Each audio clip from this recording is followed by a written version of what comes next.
PPT 会去介绍您和您的公司，然后之后会切到您给到我们的 PPT， 然后做10分钟的介绍。这2个都可以，也可以收音。但我们刚才总控的老师建议用这个，但是看您需要。但是如果用的话，如果因为金总您是第一个嘛，如果您想用这个的话，我这个就先帮您关上。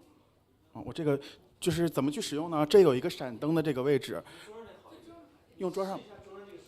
好，那我来 test 一下。那总控老师，我们试一下桌上的。好 ，1 2 3 1 2 3 test 1 2 3 test。OK， 那我们就固定使用这个上面的这个收音。那我这个麦克会拿回去，这个就是主持人，我也不会入镜，我就在后面坐着大家有事情就举手，call我们就行。我和对，然后我和卡纳举个手，我们2个会全程 stand by， 然后以及我们在外面也有一些同事可以去支持，有任何需求跟我们说。好，谢谢大家，我们1点钟准时开始啊。您这儿那我讲一下这个 PPT 翻页，按绿色是直接往下一页翻，对，然后我们总控的老师呢，如果您需要他也会帮您，但我们还是建议咱们代表自己来翻页就可以。按绿色键是往下一页，然后按红色键是往回。我把这个总控键放在这儿，然后大家各位代表讲完之后把这个放在这儿，就为下一位代表直接使用。那好，就我们的这个直播前的这个沟通就先到这儿，我们1点钟准时开始哈。测试了。我看看这个 PPT 的这个，不要耽误大家的时间。 2020年6月15至16日，联合国全球契约组织在线上召开领导人峰会暨成立20周年庆典，宣布启动可持续基础设施建设助力“一带一路”，加速实现联合国可持续发展目标行动平台。平台的成立回应了近40位“一带一路”国家元首在2019年第2届“一带一路”国际合作高峰论坛圆桌峰会联合公报中，我们呼吁“一带一路”合作的所有市场参与方履行企业社会责任，遵守联合国全球契约。行动平台在高级别指导委员会的指导下，组织来自各国的高级代表和全球专家工作组，促进“一带一路”相关的医疗卫生、数字信息、能源、金融、制造、建筑、交通、食品和农业等基础设施领域的专业讨论。作为行动平台首份研究成果，2020年6月，“一带一路”行动平台发布聚焦公共健康卫生行业的首份白皮书。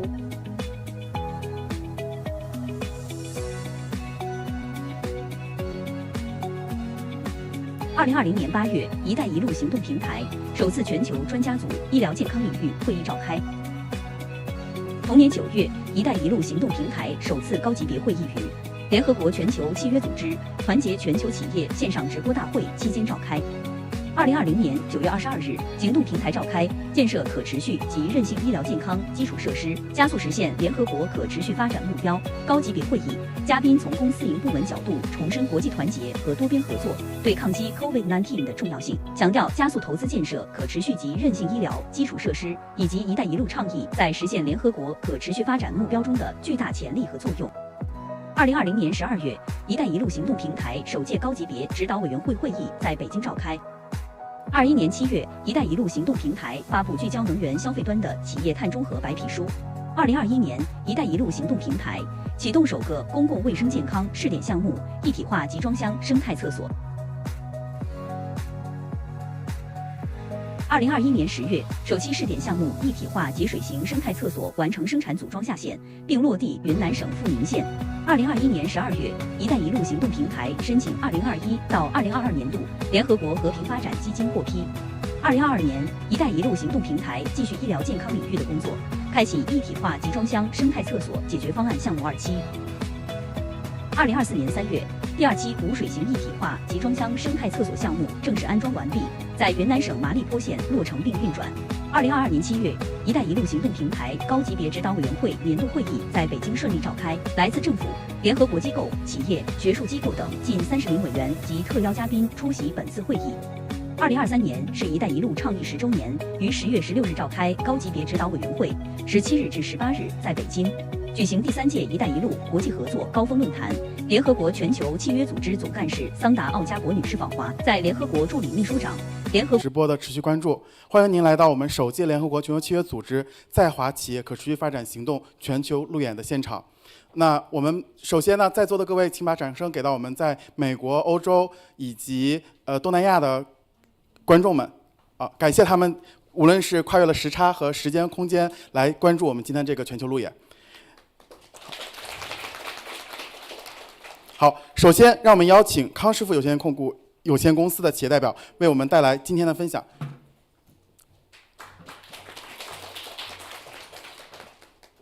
谢谢各位，感谢联合国全球契约组织给我们这个机会和平台。我有一个梦想，就是有一天我能站在联合国的讲台上，但是我从来没想到是今天这样的一种方式，我不免有些激动。让我想到今年9月我在纽约联合国总部的时候，跟古特雷斯秘书长有幸在一个房间里开会，都没有这么紧张过。为什么呢？因为今天我们要向各位来介绍我们公司的一个非常好的可持续发展的案例。那我记得我去北京大学第一次去访问的时候，我在校门口被保安问了3个问题：第一，你是谁？第二，你从哪里来？对，第3个，你要往哪里去？这3个灵魂的拷问。那我今天的分享呢，就差不多以这样的一个顺序来进行。那首先呢，我想简单的介绍一下康师傅。康师傅，各位这个知道的举手。99.8%都知道啊。各位刚才在茶歇的时候，大概喝到的我们有一个叫茶的传人，还有印象吗？那它其实是世界上第一款实现了碳中和的高端茶饮料。没错。类似于这样的故事我们有很多，今天只有10分钟的时间我来不及讲。那作为中国的民族品牌，我们非常有幸能够在可持续发展领域做出一些自己的努力，也收获一些认可。那今天呢，可能简单跟大家分享一下我们的一些想法，我们的初心那大家不要看这个大屏幕这个我就不一一念了。就是我们公司有很多的这个身份和地位，我就不讲了请开大屏幕那第二呢，我要非常感谢的 UNGC。那自从2021年我们加入 UNGC 之后呢，确实在这个平台上学到很多世界各国的优秀企业有非常好的一些经验让我们学习到所以也特别的感谢。尤其是在2022年我们在进博会上跟国务院国资委商务部和 UNGC 发布的这个缓解这个海洋塑料污染、助力低碳经济转型的项目。那大家可能看到我手边是有道具的这个不是广告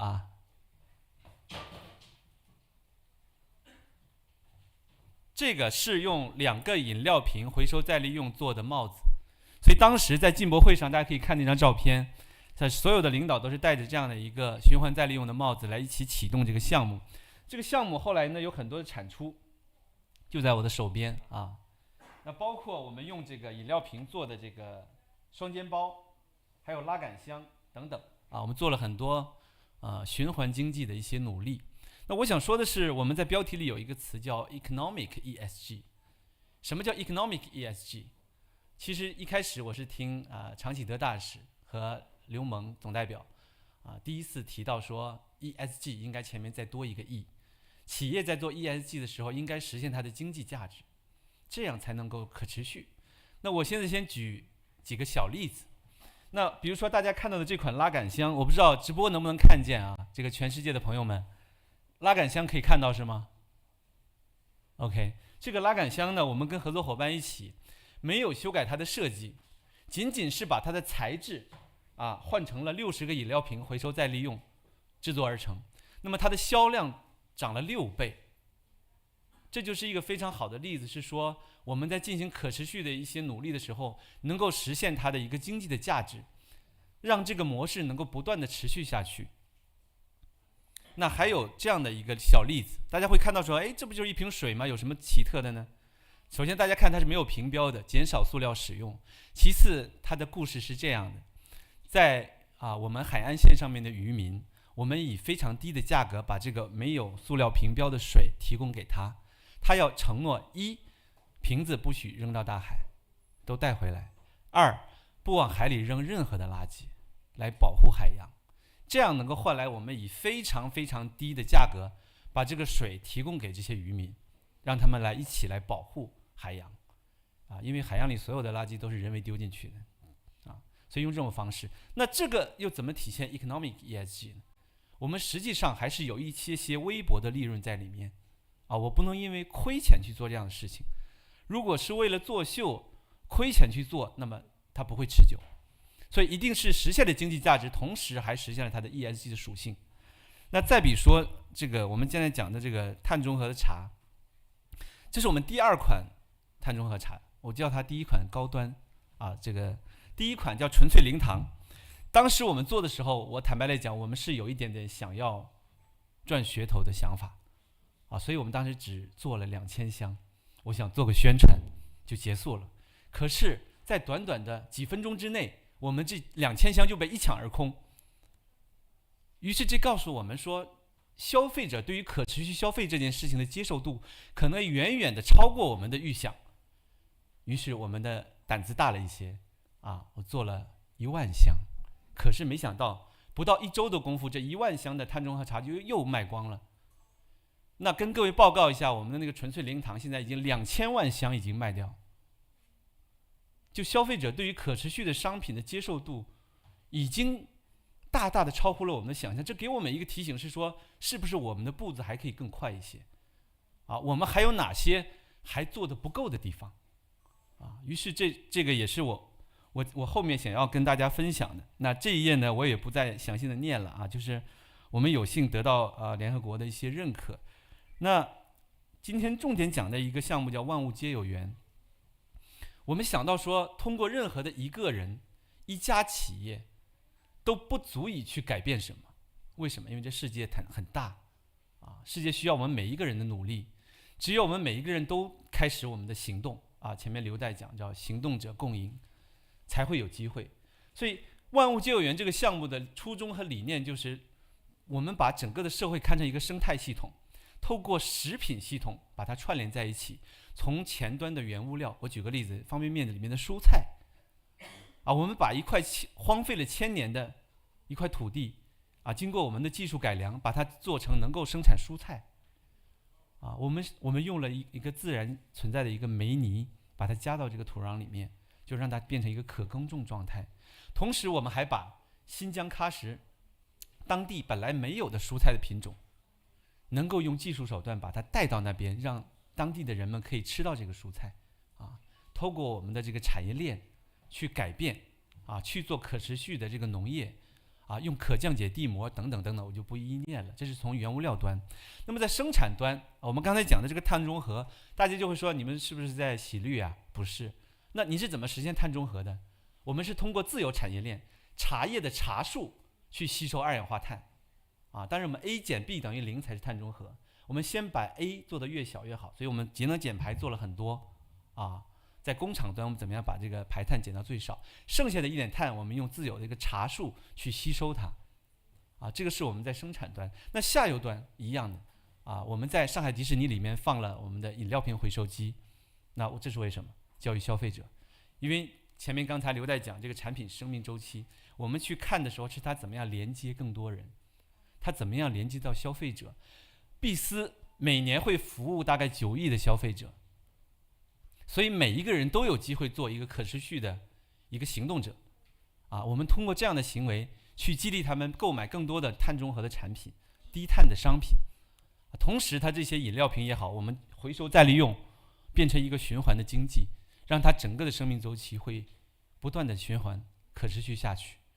我们上连接着几十万的这个供应商，下连接着9亿消费者，我们中间再通过我们大概将近100家工厂共同的努力，这样的话我们就会实现一个能够激活整个的食品生态系统我看到在座也有我们食品饮料行业的一些代表比如说达能我都希望说未来我们的这个项目，我们其实所有的这个项目都是跨行业的一个合作。在此我也诚挚的向所有在座的以及所有在看直播的各个企业发出诚挚的邀请，我们一起来做一些事情，透过跨行业的合作让这个可持续的这个影响力扩散到整个的社会，整个的世界每一个角落，让我们一起来为更美好的明天一起努力，好不好？谢谢大家，谢谢。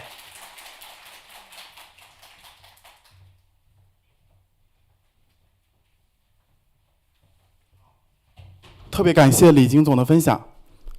那下面让我们有请国网江苏省电力有限公司徐州供电分公司向我们分享他们的案例成果。有请相关的代表上台。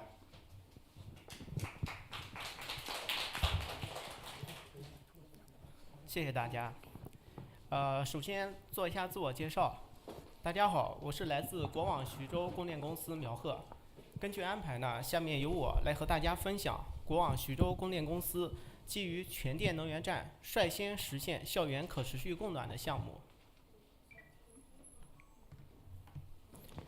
徐州是一座典型因煤而兴的资源型老工业城市，长期开采煤炭、依赖煤炭，导致资源逐渐枯竭，更让徐州面临着城市环境污染、山体破碎、土地塌陷等严峻的生态问题。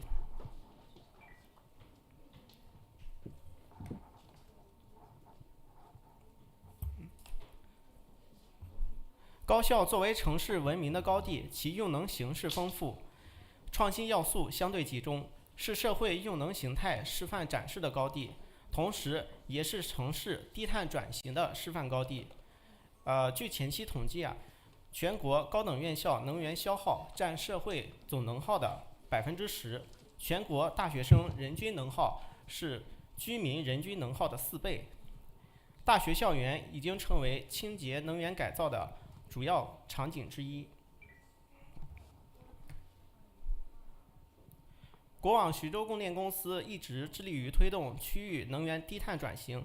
通过调研我们发现徐州的高校低碳供暖普遍存在2大卡点。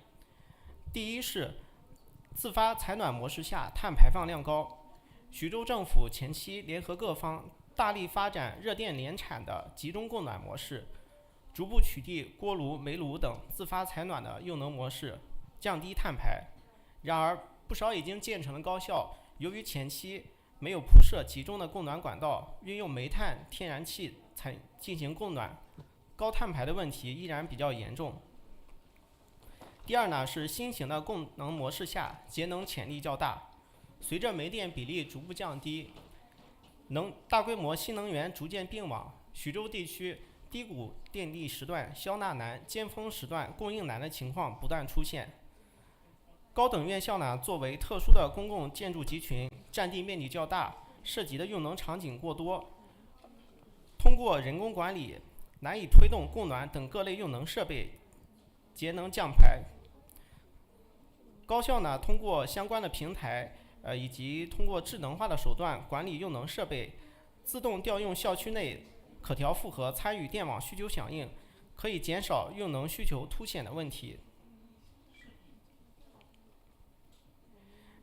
针对刚才分享的2大卡点，国网徐州供电公司以位于潘安湖生态湿地公园旁边的江苏师范大学科文学院为试点，探索高校低碳自发供暖的新模式。江苏师范大学科文学院附近前期并没有市政管网供暖，如果继续采用传统的燃煤供热的方式，会对潘安湖生态湿地公园的环境造成非常大的影响。同时我们这个供暖的成本也会相对较高，加热的时间也会非常长。基于以上的考虑公司联合高校深入研究全电能源站相关技术，采用高压固体电蓄热锅炉供暖加极热式太阳能生活热水辅热的组合，以高效科学的方式满足了校园的用能需求。该项目的亮点主要是采用8小时骨段蓄热加2小时平电补暖的模式，也就是说充分利用了我们全天候电力需求的自然波动。在谷电时段，高压电源为电发热体供暖，将电能转化为热能被储能体吸收。在平电时段，高压电发热体停止工作，储存体储存的热能转化为热水输出，同时通过太阳能等设备对系统进行补热，保证了系统稳定的供热能力，既节省了成本，又为学校的供暖不断提高高效性和可持续性。江苏师范大学科文学院能源站为了实现全覆盖无死角，同时提供优良的供热能力，我们一共建设了3座能源站，其中1号能源站装机容量是5.6兆瓦，主要为 G1 到 G4 4幢宿舍楼进行供暖，以及为生活热水提供热源。2号能源站呢是装机容量6.5兆瓦，为 G5 到 G8 宿舍楼、后勤楼、卫生所以及商业街进行供暖，并且为生活热水提供热源。3号能源站呢是装机容量3.3兆瓦，为 A1 至 A5 座教学楼提供供暖，并且为热水提供热源。全电能源站方案的建成标志着我们从传统能源向可再生能源实现了战略性的转变，大幅减少了煤炭的消耗，也切实提升了徐州地区的清洁能源环境。江苏师范大学科文学院项目总投资约为2150万元，一方面较天然气方案节省了投资约350万元，同时减少成本约20%。另一方面，相对于燃煤锅炉方案，每年可节省运行成本约14.13万元。据前期运行统计，在3个能源站满载的情况下，每年预计可完成能源替代3000至3500万千瓦时。特别值得一提的是，该项目建成以来每年可以替代3000万千瓦时的煤电，减少标准煤用量9000吨，减少二氧化碳排放2.4万吨。二氧化硫以及氮氧化物的排放量也显著减少，分别压降至742.8吨和37.14吨，为当地的空气质量以及可持续发展做出了重大的贡献。我们在基于以上项目基础上2023年我们国网徐州市供电公司同时也开发了我们的智慧能源管理平台，该平台可精确地计量和管理能源消耗，为整个大学校园节省了用能运行成本，实现了资源的不断优化。通过智慧计量技术和可再生能源的结合，国网徐州公司在促进工业基础设施可持续发展道路上也迈出了坚实的足迹。该技术呢具有良好的可推广性以及很好的示范性。目前呢，我们除了在科文学院大学校园里做了我们的能源聚合，同时也在我们的政府大楼以及我们的供电公司办公大楼，还有我们的机关事务管理局，还有就是商业综合体等非工业用户进行了这个资源的聚合，其负荷的聚合能力以及效果在人口密集区推广的潜力非常大。仅2023年，该技术已经实现全社会用能成本的降耗大概是1384万千瓦时，同时降低了规上企业单位能耗 GDP 约0.065%，发布我们生物多样性保护承诺，并且在我们董事会层面，到我们ESG工作组，到我们具体的ESG的一个执行机构，一个生物多样性保护的执行委员会，去实施我们生物多样性保护，主要分为3个方面。第一个是我们自身的生物多样性的生态友好，这是我们先做好我们自己。然后第二个，我们是希望用我们数字技术怎么帮助我们一些物种的保护，包括生态保护做得更好。然后第3个就是我们怎么把生物多样性带到我们公众前面，因为其实我们腾讯还是很多用户来用我们的产品，那我们怎么把很远方的可能在国家公园里面一些物种不是太容易看到的，大家不一定知道的生物多样性保护的知识带到公众前面，把生物多样性做一个主流化的动作，这是3个我们希望去做的一个工作。We wrote this model many years ago, and we also put this into practice. For example, we have WeChat or Tencent online meeting apps. It seems that those technologies are not that closely related to biodiversity protection, but if you zoom in, there are some relations. For example, on some of the short video clips, you will see some of the animal protectors or those practitioners in protecting animals. You can see their day-to-day work. So that is empowered. That is because of online technology, we can have better understanding of the animal protection or biodiversity protection. That's all for my presentation. Thank you. Thank you very much, Tencent Holdings Group, for your commitment in ESG and contribution to ESG. Now, I'd like to give the floor to Tongwei Group.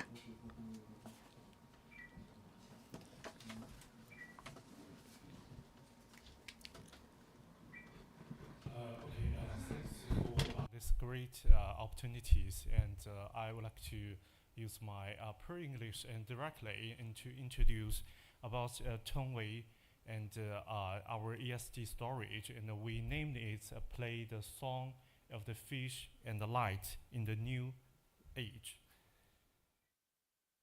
We all know this year, and 2024, is a very important year because it's the 20th year since the United Nations Global Compact put forward the concept of the ESG to the global community. And this year is also the ninth year, and since the United Nations proposed 17 sustainable development goals and for the world.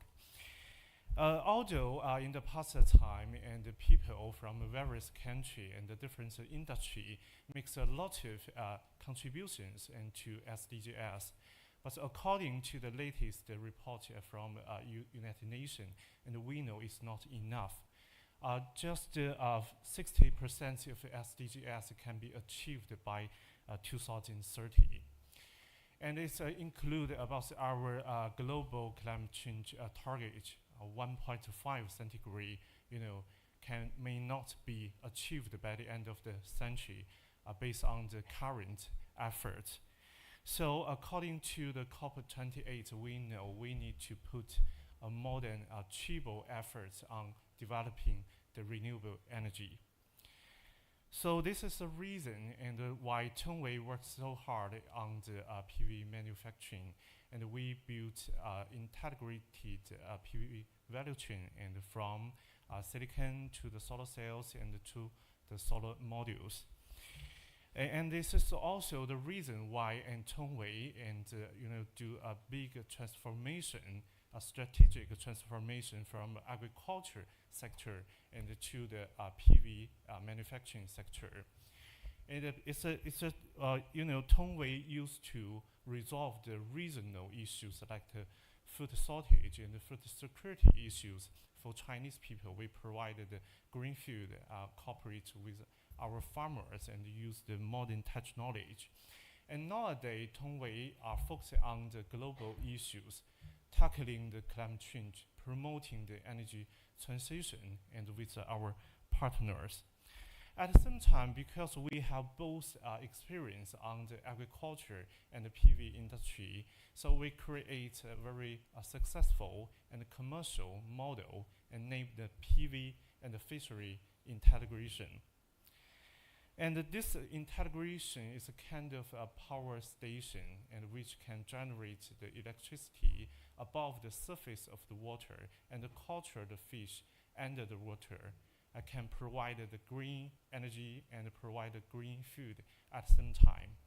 And it also can support the sustainable development of our countryside.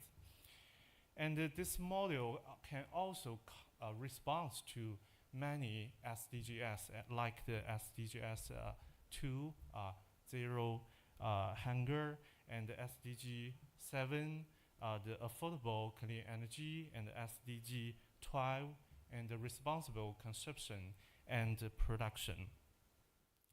So Chinese people know there is a very famous song named the Yu Guang Qu, the song of the light and the fish, and which describe a very beautiful landscape.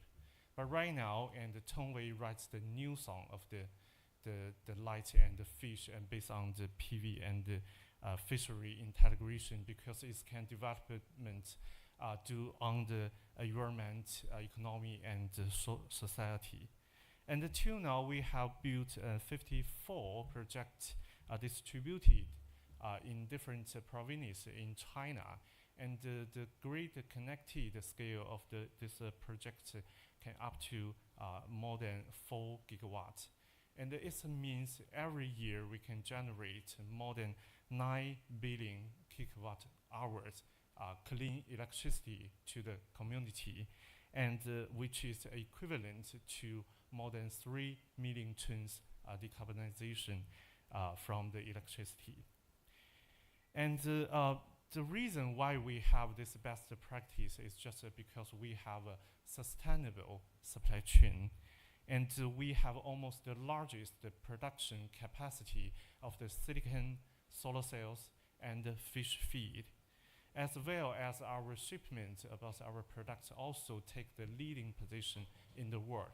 So because of this green industries and the Tongwei and our company grew very fast in the past time, and we have been listed in the global Fortune 500 in the past 2 consecutive years.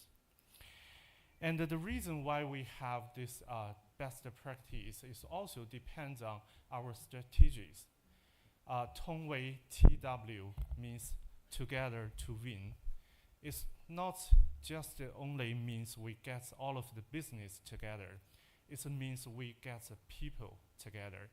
And this means we can win not only the economy, but environment, social, people, and future. And because of our strategy, and we have a lot of ESG actions, and based on our ESG efforts, and we won more than 7 domestic and international honors, and from the like the UNIDO, and from the Global Fortune, Global Forbes, and also our ESG performance has been recognized by the Global Influence ESG rating. Like we get the grade 2 from the Sustainable Fitch, and we have the 53, almost the highest score in the Chinese semiconductor industry last year. And we also got the golden medal and from EcoVadis, and we are the only one PV manufacturing company have the modern vital from EcoVadis. And we think it's not enough. We need to get together with more people. So in the past time, we participate a lot of international initiatives like the UNGC, and we learn a lot from this platform. And last year, we also have launched one international initiative by ourselves, and just to tell about the Chinese understanding of the. So, ladies and gentlemen, I believe you can agree with me.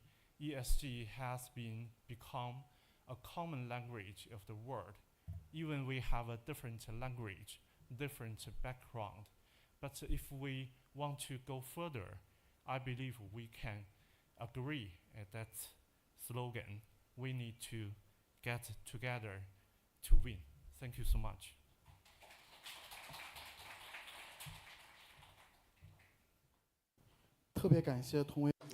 Thank you, Tongwei Group, for your efforts in the past years.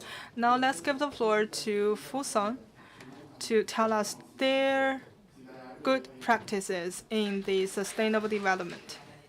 Thank you. I'm very happy to be here. I think you may heard about Fusong. We are based in Shanghai, but we have become a global company, a globalized company, and we are one of the earliest Chinese companies joining UNGC. And there are more than 16 years. The project I brought here to the Roadshow is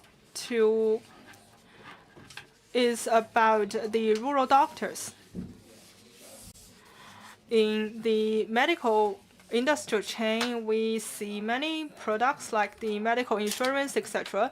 But after the 18th National Congress of the CPC, the advocacy of poverty alleviation has been launched. We thought that we need to support the rural doctors and rural medical care. First, let me tell you some stories about the rural doctors. You can see this lady was called Ga Doctor. Her name is Ma Jinghua, and she is based in Dongxiang County of Gansu Province. She has served for many years for this village. In 2019, we raised a fund within our company and to rebuild this village medical station because Dongxiang County was hit by a large flood in 2018. Fortunately, Dr. Ma was at home.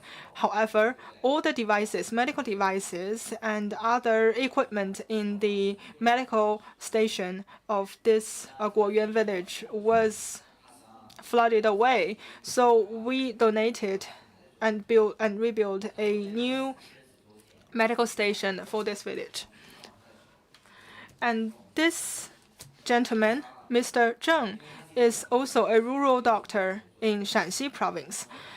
He served as a rural doctor since 1960s, and his son also studied medical studies in universities and college in a medical university. And after graduation, his son also served as a rural doctor. However, due to the low remuneration, his son lastly left the village to find a job in Xi'an, the capital city of Shanxi province, for better life. And Dr. Zheng resumed to work as a rural doctor. And actually, when we visited this village, one of our delegates is actually started working in the same year as Dr. Zheng. So we can see that Dr. Zheng has worked so hard so that he looked much older than our delegate. And this lady, her name is Yao Fang. She is also a rural doctor. And she hoped that some of the colleagues can be sold to the hospitals in the counties and large cities. And after the short-term studies, they went back home and served as the doctor. Meanwhile, they also need to continue to farm the land.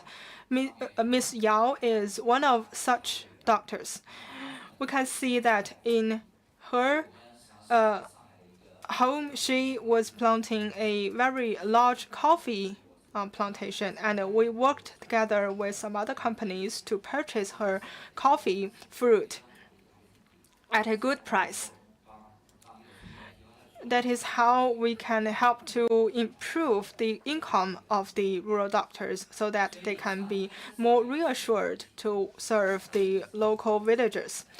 Such projects supporting rural doctors has been carried out for 7 years, and we had many top-level designs at the beginning. We recruited some volunteers among our employees to work in the villages, and they need to stay in the village for 1 year. Some of them are from our tourism business, and some of them are from our medical businesses, and one of them was even a trainer of Tai Chi. And we also work together with the Central Committee of the China's Youth League and recruited some college graduates to work as volunteers, and they can serve for 3 years. And some of them have started to work on our project. And according to the requirement of National Health Commission, all the targeted villages are used to be villages in poverty. And up to now, we have supported 15,000 village medical stations and 25,000 rural doctors. So nearly 3 million households have been benefited from this project. First, we improve the security of those rural doctors because they didn't have any social security. And we released more than 150,000 accident insurance and critical illness insurance policies for them. And also, we encourage them to pass the examination and get the certification of general medical practitioners so that they can be inspired and to work harder for further studies. And also, we carried out some training courses to improve their knowledge and practical capability. And we worked together with some private-owned hospitals so that they can have some trainings in these hospitals. And we also donated some equipment to these village medical stations, including some computers and other devices. Also, we selected some role models from those rural doctors, including 60 doctors, 60 directors of township hospitals, and 17 youth role models to inspire them to make more efforts. And the goal of this project is to support, empower, and incentivize the rural doctors. Way of our incorporation is that under the guidance of the Rural Revitalization Office of the National Health Commission, as well as the China Health Promotion Foundation, and also have a Fusion Charitable Foundation. And now we have hundreds of companies joining us. Internally, we require all of the partners of our company have one-on-one county or village to support. And we selected around 100 volunteers from our staff and from our partners to help those rural areas. And also have a rural doctor support alliance. And the very famous entrepreneurs are also participating in this alliance. We also cooperate with the Zhejiang Chamber of Commerce. So we just pull all of their sources, be it financial and physical or power or capacity building resources. And we also have some awarding ceremonies and to award those who are making a very huge contribution in helping the rural doctors. And also we have got a lot of honors or awards. I will not dive into the details. Now, there is no direct connection with our business lines with what we are doing in the rural areas, but with the economic development in the world, more and more people will demand the products we produce today. We hope that we can provide more affordable service and products to sink those products to the very basic level of the communities or the grassroots, and we will also do the similar projects in African countries. If friends present here today, if you are interested you are more than welcome to join us. And hopefully we will make more contributions on this platform. Thank you. Thank you very much, Fusang Group, for your vivid case studies as well as your continuous commitment in sustainable development. Now, I'd like to give the floor to Honor Device Company Limited. On their case, there is a flight or there is an interesting side story of his sharing. It's a great honor to be here to share with you some of our cases. What I'm going to share today is the inclusive technology development for Honor. Now I'm using my Honor device in the back row to do the projection. On the left side is my slides, while on the right side is screen of my mobile phone with the Honor device. I can connect my mobile phone with the screen. So this is a screen of my phone. On the screen, you can see a lot of words. So this is honors voice recognition, voice to words recognition with very low latency, and that is very helpful to those persons with hearing disabilities. And you can use this kind of function even when you are not having mobile data or Wi-Fi. And also, we can do the vice versa. Words could also be transmitted into voices to help those visual impaired persons. As in the world's leading smart devices supplier, we have 130,000 employees, and also in the world, we have around 50,000 offline stores, and we have around 250 million devices on sale. We would like to promote the transformation and upgrading of the smart devices to improve the user experience. No matter who you are and where you are, you will use our devices without any obstruction. It's the first time for us to do the cross-device trust loop, and also we have the human and device interaction, and also we have the Mac OS 9.0 version, and also have the zero ecosystem task implementation. I'd like to show you a video clip on the innovation of Magic OS 9.0.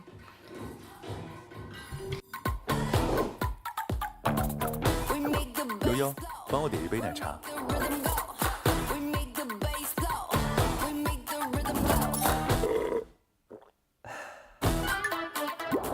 帮我关闭 App 的消息通知。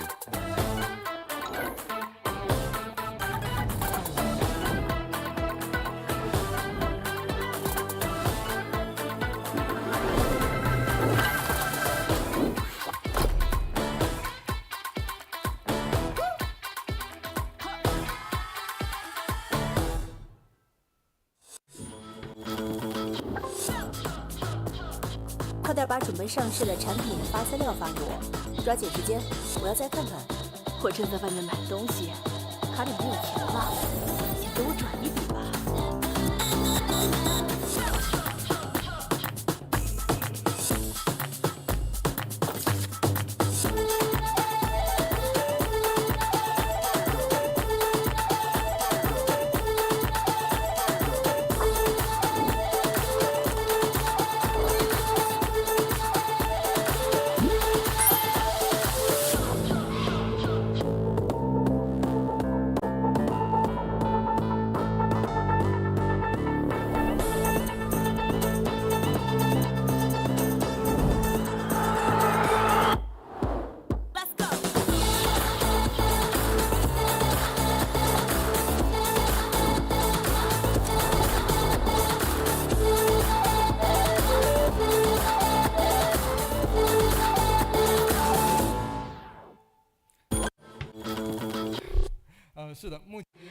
Okay, the intelligence also have a people-centered scenario understanding, and I can do a 60,000 demand retention recognition as well as a memory of the human behaviors. And also, you can just use one sentence to order coffee or renew your app's fee or other auto executions or implementations of the instruction of the human beings, so that human could use their mobile phone in an easier way in their daily life. And that is based on the large language model, including language, voice, picture, and multi-mode, and four-dimensional matrix. And it will roll out more convenient and sweet functions and features covering visually impaired, hearing impaired, the gray population, and children, and also have the hearing aid solution that is more comprehensive and more friendly, user-friendly for hearing impaired people. It's very hard for them to express themselves and interact with others. So we have an AI voice recognition, so the voice could be transformed into words without internet. That is to say, even when you are on the airplane or in the elevators or the basement, the visually impaired, hearing impaired people can also communicate with others. And the same goes to visually impaired persons.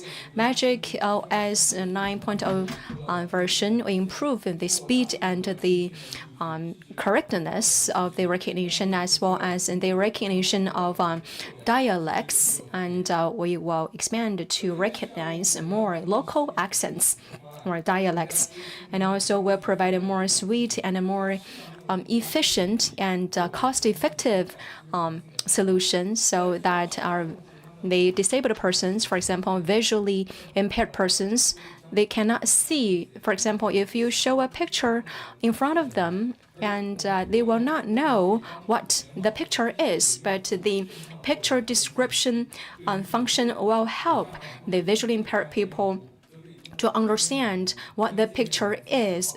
So that is picture abstraction recognition, and turn those kind of abstraction into a voice description. And for the visually impaired people, they cannot see some of these scenarios or scenes. For voice description, they can know the scenario, what the scenario is.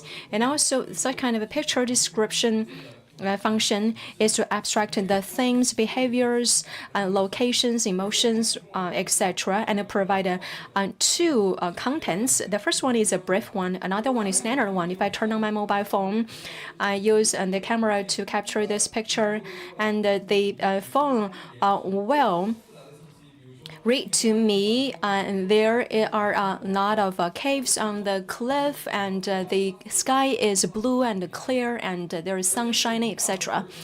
And for great population and children, the safety and security is the priority. So we give priority to the safety of our users. We have the remote caretaking function. So we have the voicing as well as in the telecommunication anti-fraud function, and also have the AI face swap detection to ensure the security and safety of a transaction. And for healthcare, and also have the global natural light protection function. And also we have Honor Magic 7. We also have the strict monitoring to ensure the eye protection by using our screen. And also have the smart adjustment to the eye protection. In terms of the data, the AI intelligent agent hearing and visual aiding function are also popular among our customers. For each month, around 23 million users using the suggestion provided by our smart agent. Only when we get close to the heart of our customers and understand the real needs of our demand can we achieve sustainable development. So we have a lot of interactions and dialogues with our customers to understand the demands and feedback of our customers. And in the future, we'll hold a lot of similar events to get ourselves closer to our customers. So we deeply understand that in technology for good and non-barriers in technology, there's a long-term work. And this year, we are convening the conference, and also we are participating in UNGC to build an environmentally friendly ecosystem for sustainable development. To look into the future, Honor will also improve the user experience of our devices, improve the human in machine interaction to help our customer to see the world and hear the world, and to ensure all of our users, no matter who they are, they can enjoy a better life and a beautiful life. And we would like to work with friends from different kinds of sectors to build a better and a smart new world for all. Thank you. Thank you very much, the representative from Honor, for your sharing, for your commitment in the sustainable development, and thank you very much for your contribution to get the products accessible to our visually and hearing disabled peoples. Now I'd like to give the floor to Tripcom Group. Thank you. Thank you very much, Chair. Thank you very much for giving this opportunity to share with you about the journey we have gone in the past 25 years. And we have a project, it calls TRIP, village or a trip resort in the village areas. Back in 2019, we did a statistic. According to the data at our platform, we can see the blue one is the Anji village and the Airbnb like hotel apartments in Anji County in Zhejiang province. If we move the clock forward to 2020, in Zhejiang province, and their revenue has exceeded around 10 million, but the revenue in another village in Anhui province is lagging behind. What we are doing is to using the village tourism to revitalize the villages of China. For those far-flung villages, seldomly do they have visitors, and one shortage is they do not have the high-end hospitalities or accommodation. That is why we rolled out the rural revitalization project. We will establish 100 Airbnb-like resorts in villages. Now we have already built 34, has already attract around 806 million and create 20,000 jobs in the local area. As of now, we are still moving forward with this project. All in all, just there are a lot of stories behind this project. For example, in the Miaozhai area, that is a minority group in Hunan province, in those far-flung and poor villages, because of our tourism, some of the girls could go back from the cities and stay together with their families. And also for some of the local young people, because of our project, they got a lot of educational opportunities. Now, their average income has exceeded 40,000 yuan, higher than the local average. And we also pay high attention to the role that Trip.com can play to upscale this project. We start from these country retreats and go beyond to the hotel service talent training. We also pay attention to low carbon. We have utilized some environmental friendly devices, and the ROI is higher than expectation. We also pay attention to what other things and incomes that those country retreats can bring to the rural areas. We have some characterized industries and also the intangible cultural heritage experience in the country retreats. So from this, we can see that those country retreats project is a part of our ESG strategy in our group. We have 4 pillars in the ESG strategy. The country retreat is under the pillar of community friendly.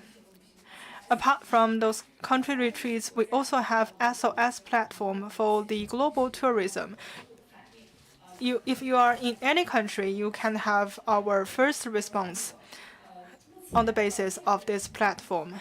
And now the success rate of the first aid response has reached 98%.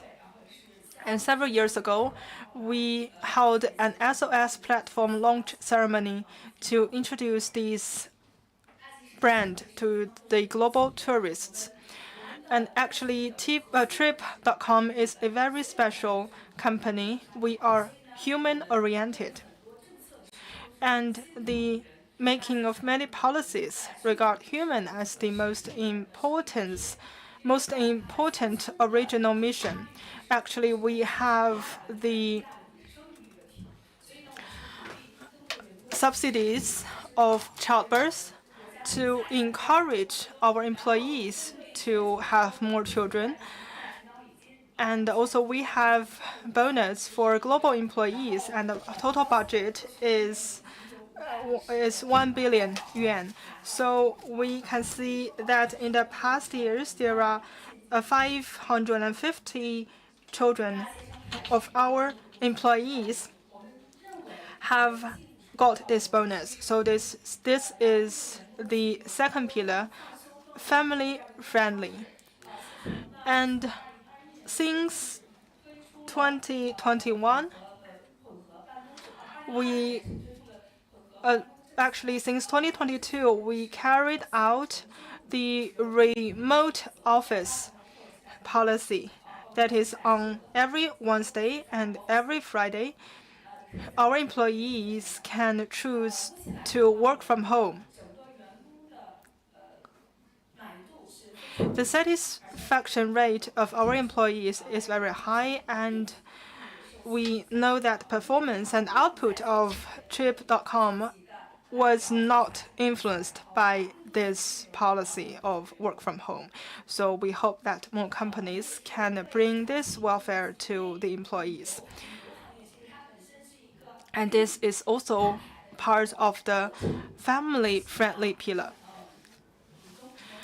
And we also hope that as a company in the tourism industry, we hope that we can spread the low-carbon tourism. So we put forward many low-carbon hotel standards, and we have a carbon account. We can regard this carbon account as a carbon budget. The tourists can see how many balances or quota they still have during one trip. The tourism industry accounts for 10% of the global GDP, and our industrial chain covers a large range of areas, including the country development, etc. And we hope we can take advantage of our platform's capacity to pursue a better world and better development. So this is the story from Trip.com, and I hope that we can get more support from all of you. Thank you. Thank Trip.com for your sharing, and we can see some comments from online. They said they are very interested in the sharing of the previous speakers, and you can leave your contact, and our staff members will summarize and collect the comments and contact of our audience and transfer those comments and contact of audience to our enterprises to see whether there are possibilities for cooperation. And now let's give the floor to Jam Company Limited. Actually, they have two cases, and after our discussion, they combined the two cases into one, and let's hear their good practice. Good afternoon. First, I would like to thank UNGC for giving me this opportunity to discuss the cases on sustainable development. I'm very honored to share with you our good practices in the circular economy on behalf of Jam Company Limited. First, please allow me to introduce our company. Jam was established in 2001 in Shenzhen based on the ideal of green ecological manufacturing. We put forward the concept of limited resources and unlimited recycling in the world. We hope that we can be the forerunner of green economy, and we focus on waste battery, e-wastes, and nickel, cobalt, and wolfram in the waste and their recycling. In 2003, starting in Shenzhen, Jam constructed 19 waste recycling and new energy material manufacturing bases in 11 provinces and cities across China, Indonesia, South Korea, and South Africa. Jam has established cooperative relationships for power battery recycling with more than 800 battery and car manufacturers worldwide. And each year, we dismantle more than 500 tons of wastes. From this, we can see that we create the largest e-waste recycling network in China. And through resources recycling and the regeneration of the resources, as well as product remanufacturing and product reuse, we realize the market share of 50% of ultrafine cobalt powder. 70% of global cemented carbide factories use GEM's recycled cobalt power. Through years of efforts, the annual recovery of nickel resources is over 20% of China's original nickel mining volume, and the annual recycling of cobalt accounts for more than 3.5 times of cobalt mining volume in China. And the recycling and processing of waste power batteries account for 10% of China's total scrap volume. All the efforts we have made represent a large contribution to emission reduction. Each year, through the recycling of this waste, we contribute 750,000 tons in emission reduction in 2023. It means that we are an indispensable supplier in the new energy industrial chain. In terms of the battery recycling, we constructed a new energy life cycle value chain of waste battery recycling, stepwise utilization, raw material remanufacturing, and reuse. At COP28, CCTV used the full life cycle value chain model of GEM advanced battery recycling technology to explain sustainable recycling of EV batteries in China.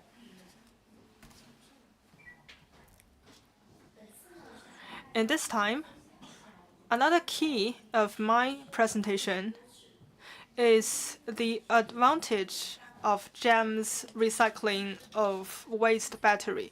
The first advantage is the flexible dismantling of retired power batteries. Through this, we can have a highly efficient and environmental-friendly dismantle of this waste battery. Through the human-machine collaboration and intelligent and flexible dismantling, we can ensure the integrity of the battery packs. In 2023, this technology has been identified as the international leading level by the joint working group of experts from China and Canada. Also, I would like to share with you in the whole process of automatic CTX battery pack lossless degumming and dismantling. We know that a bottleneck of battery pack dismantling is the gum, the highly structured gum, how we can melt those gum is a bottleneck. For the solution of this problem, we created an independent innovation that is the pack-to-cell or PTC technology. The dismantling efficiency is 8 times higher than the traditional manual method, and the degumming rate is 100%. The third advantage is that we focus on single cells and modules and use EIS and multi-pulse detection to achieve fast and accurate evaluation and the grouping of battery status to ensure the consistency of products. We can reorganize the batteries for better efficiency, and this project is selected into the National Catalog of Advanced and Applicable Technology and Equipment for comprehensive utilization of industrial resources. This is the first digital recycling and full life cycle traceability technology within the industry. We realized the online and offline recycling of waste power batteries and have information-based management of the whole process of recycling so that the waste battery can have traceable resources, controllable nodes, and traceable destinations. This is for a better calculation and estimation of carbon emission reduction value and for better management. On this picture, we can see the recycling stations and the real-time data of recycling. And also, we can see the numbers, and we look forward to receiving you in our company. We have more details on the screen of our company, and we can also see the real-time carbon emission reduction value.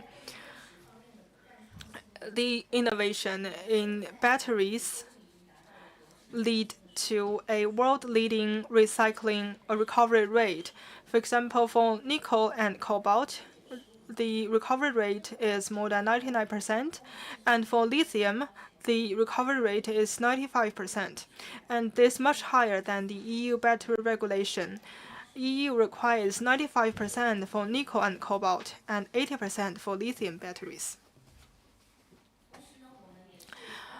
Also, through recycling business, we produce black mass.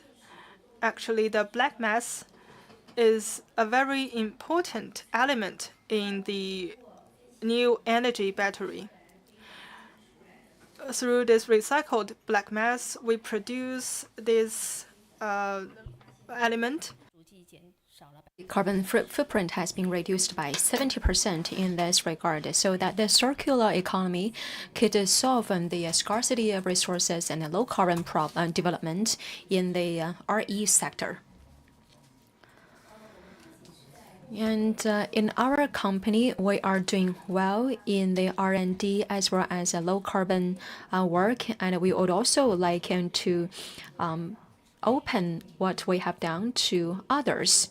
So for each year, we hold the and we receive different people from all walks of life to visit our company, to share our practices and experience to other friends. For each year, we received around 200,000 visits from around the world, and in this case, we can raise the public awareness to environmental protection as well as social sustainable development. And GEM's performance in sustainable development has also been recognized internationally. We have got the global, the Boston Sustainable Development Innovation Award and the Davos World Economic Forum, the Global Circular Economy Multinationals Award.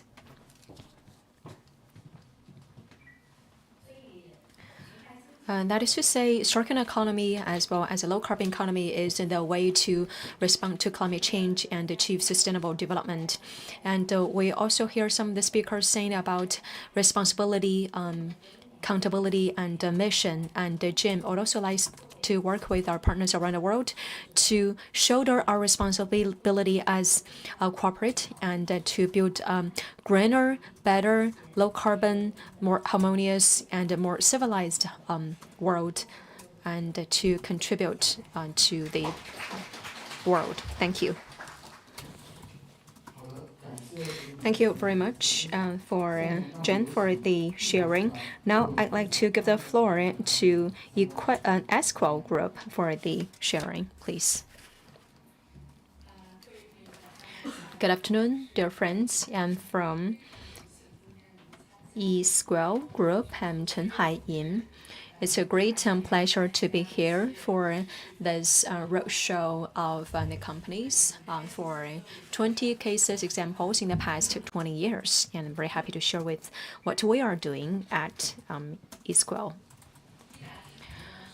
Esquel was founded in 1978, headquartered in Hong Kong, China. and the world's leading innovative company. And we are committed to provide an integrated solution for textile and garment. Our business sectors covering the R&D and cotton processing, yarn, fabric, shirts, accessories, and retails. In the past 46 years, in this sector, we have accumulated expertise and know-how. And that is why we have expanded our businesses for the manufacturing of clothes to a diversified development. And this year, our self-R&D technology has been commercialized. And also, we are committed to help the whole industry from a traditional way of doing business to a high-quality development empowered by technology. Our vision is to do something and dedicate it to make a difference. We are committed to tackling climate change and also to narrow the wealth gap. And we are committed to empower and upgrading the traditional industry and sustainable development. And through sharing our best practices and practical experience, and we are also committed to improve our core competitiveness to create more economic values and social effectiveness.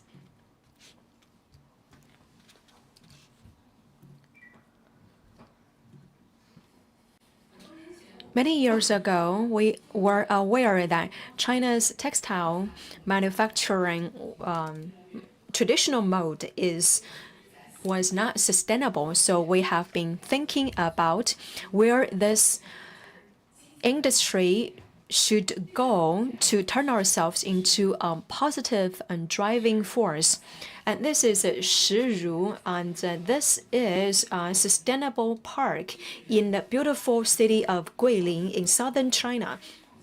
And we creatively create a development model. And Shiru integrated in the innovation, high quality employment, and a cultural inherence as well as sustainable development.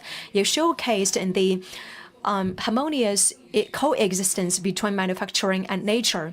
And also with our fruit, we can also promote the smart development of the traditional manufacturing industry. And Shiru Park, from the very beginning, we have incorporated the concept of green construction as well as sustainable development. We have adopted a lot of effort to protect the environment as well as organically combine our park with the surroundings. You can see the main building has been covered with solar panels. For each, it will generate 3 million kilowatt hour of RE power and reduced 1,777 carbon emission equivalent. And we also have light cube as well as the wall to maximize that natural light, and use the glass wall to reduce 80% of lighting energy consumption. And also in the workshop, we can also maintain the consistency of the temperature. And also we have our self-developed environmental friendly laundry. Compared with the traditional laundry, we reduced 96% of water usage to achieve the same result.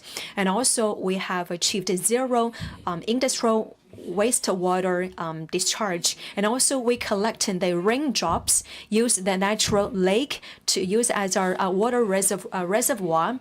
And this water is used for irrigating the greeneries as well as the irrigation of our park. We also have an automatic irrigation system to lower down our water usage by half. And we treat our employees as our family members. We are people-oriented and centered. And we put people's and employees' development to the first place, and we care the well-being, inclusive development of our employees. We have the new talent training in our factory. That is the managing for on-site management.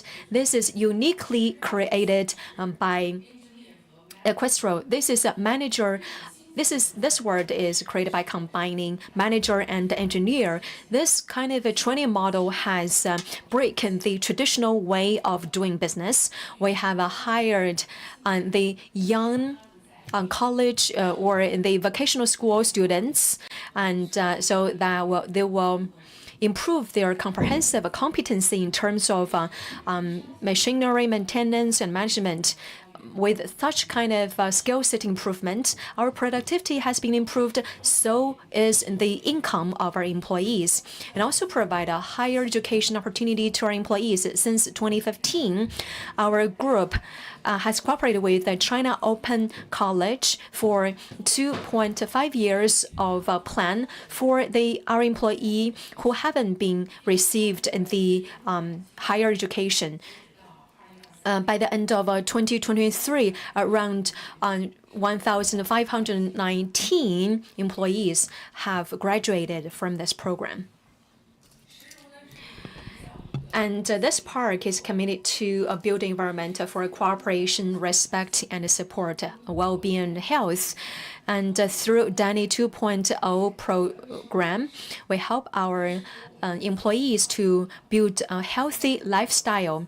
We build a relaxing dining environment. We procure the food resources locally, and we carefully design our cookings. And so that while you are dining in the dining hall, you can enjoy your meal while chatting with your friends and colleagues in a very relaxing environment.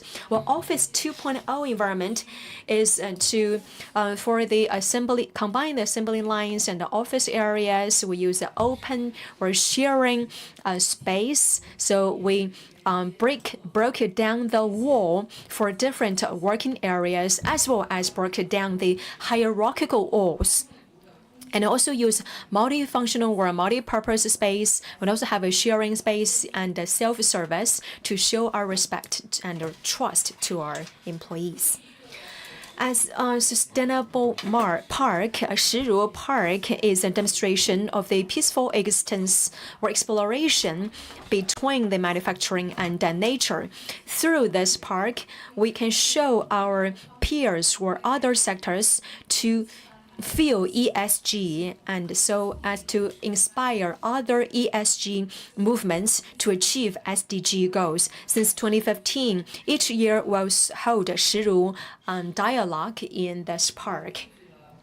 We invited scholars and experts from different kinds of sectors to discuss for a model that is better for economic growth, while at the same time respect the nature and the environment.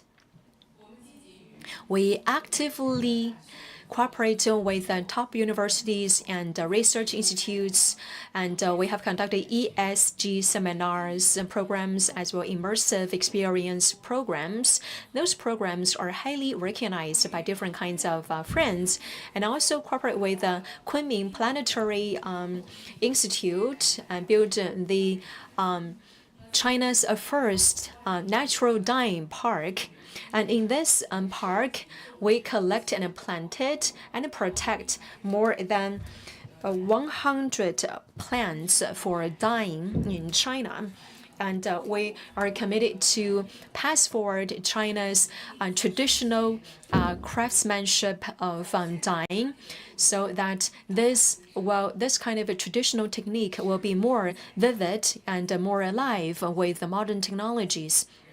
We are committed to promote the non-sustainable development and among industry, man, and nature. You are more than welcome to visit our park. Thank you very much. Thank you very much, Esquel, for your sharing and for your commitment. With that, I'd like to give the floor to Muji for a sharing, please. Good afternoon. I'm from Muji, responsible for sustainable development. I'd like to share with you a very concrete example.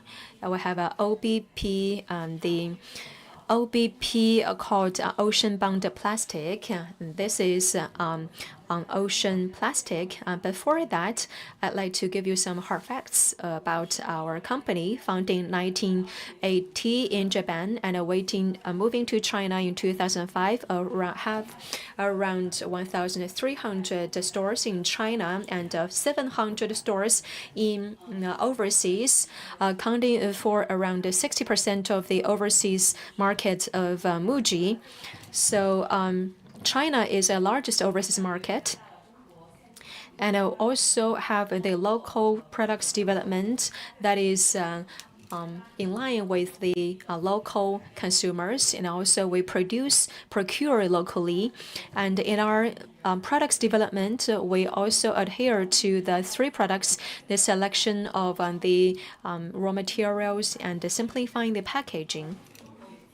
And Muji China, based on the sustainable development vision of our parent company, also formulated our own sustainable development vision based on the coexistence between man, nature, and everything through our products, service, and stores to create a sustainable development society. And we provide affordable and user-friendly products and also put people first. And those visions and missions can also be reflected in my following up introduction. And this year, we have disclosed our sustainable development review covering the resources, circular, and the carbon emission reduction, as well as ocean protection. And why we are developing OBP and the ocean generative materials.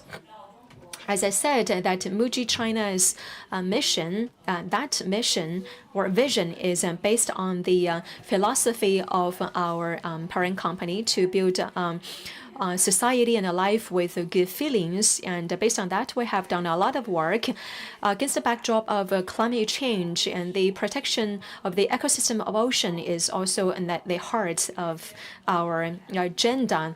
And for those waste threatening the ecosystem of ocean, what we can do to address this problem, and that is the why we do OBP. OBP is called ocean plastic, and we're focusing on those plastics discarded on the coastal lines along the oceans. If they are not collected with the wind or ocean waves, they will go into the deep sea or ocean, and that will threaten the lives and ecosystem of the ocean, and also they will be degraded into a very threatening microplastics.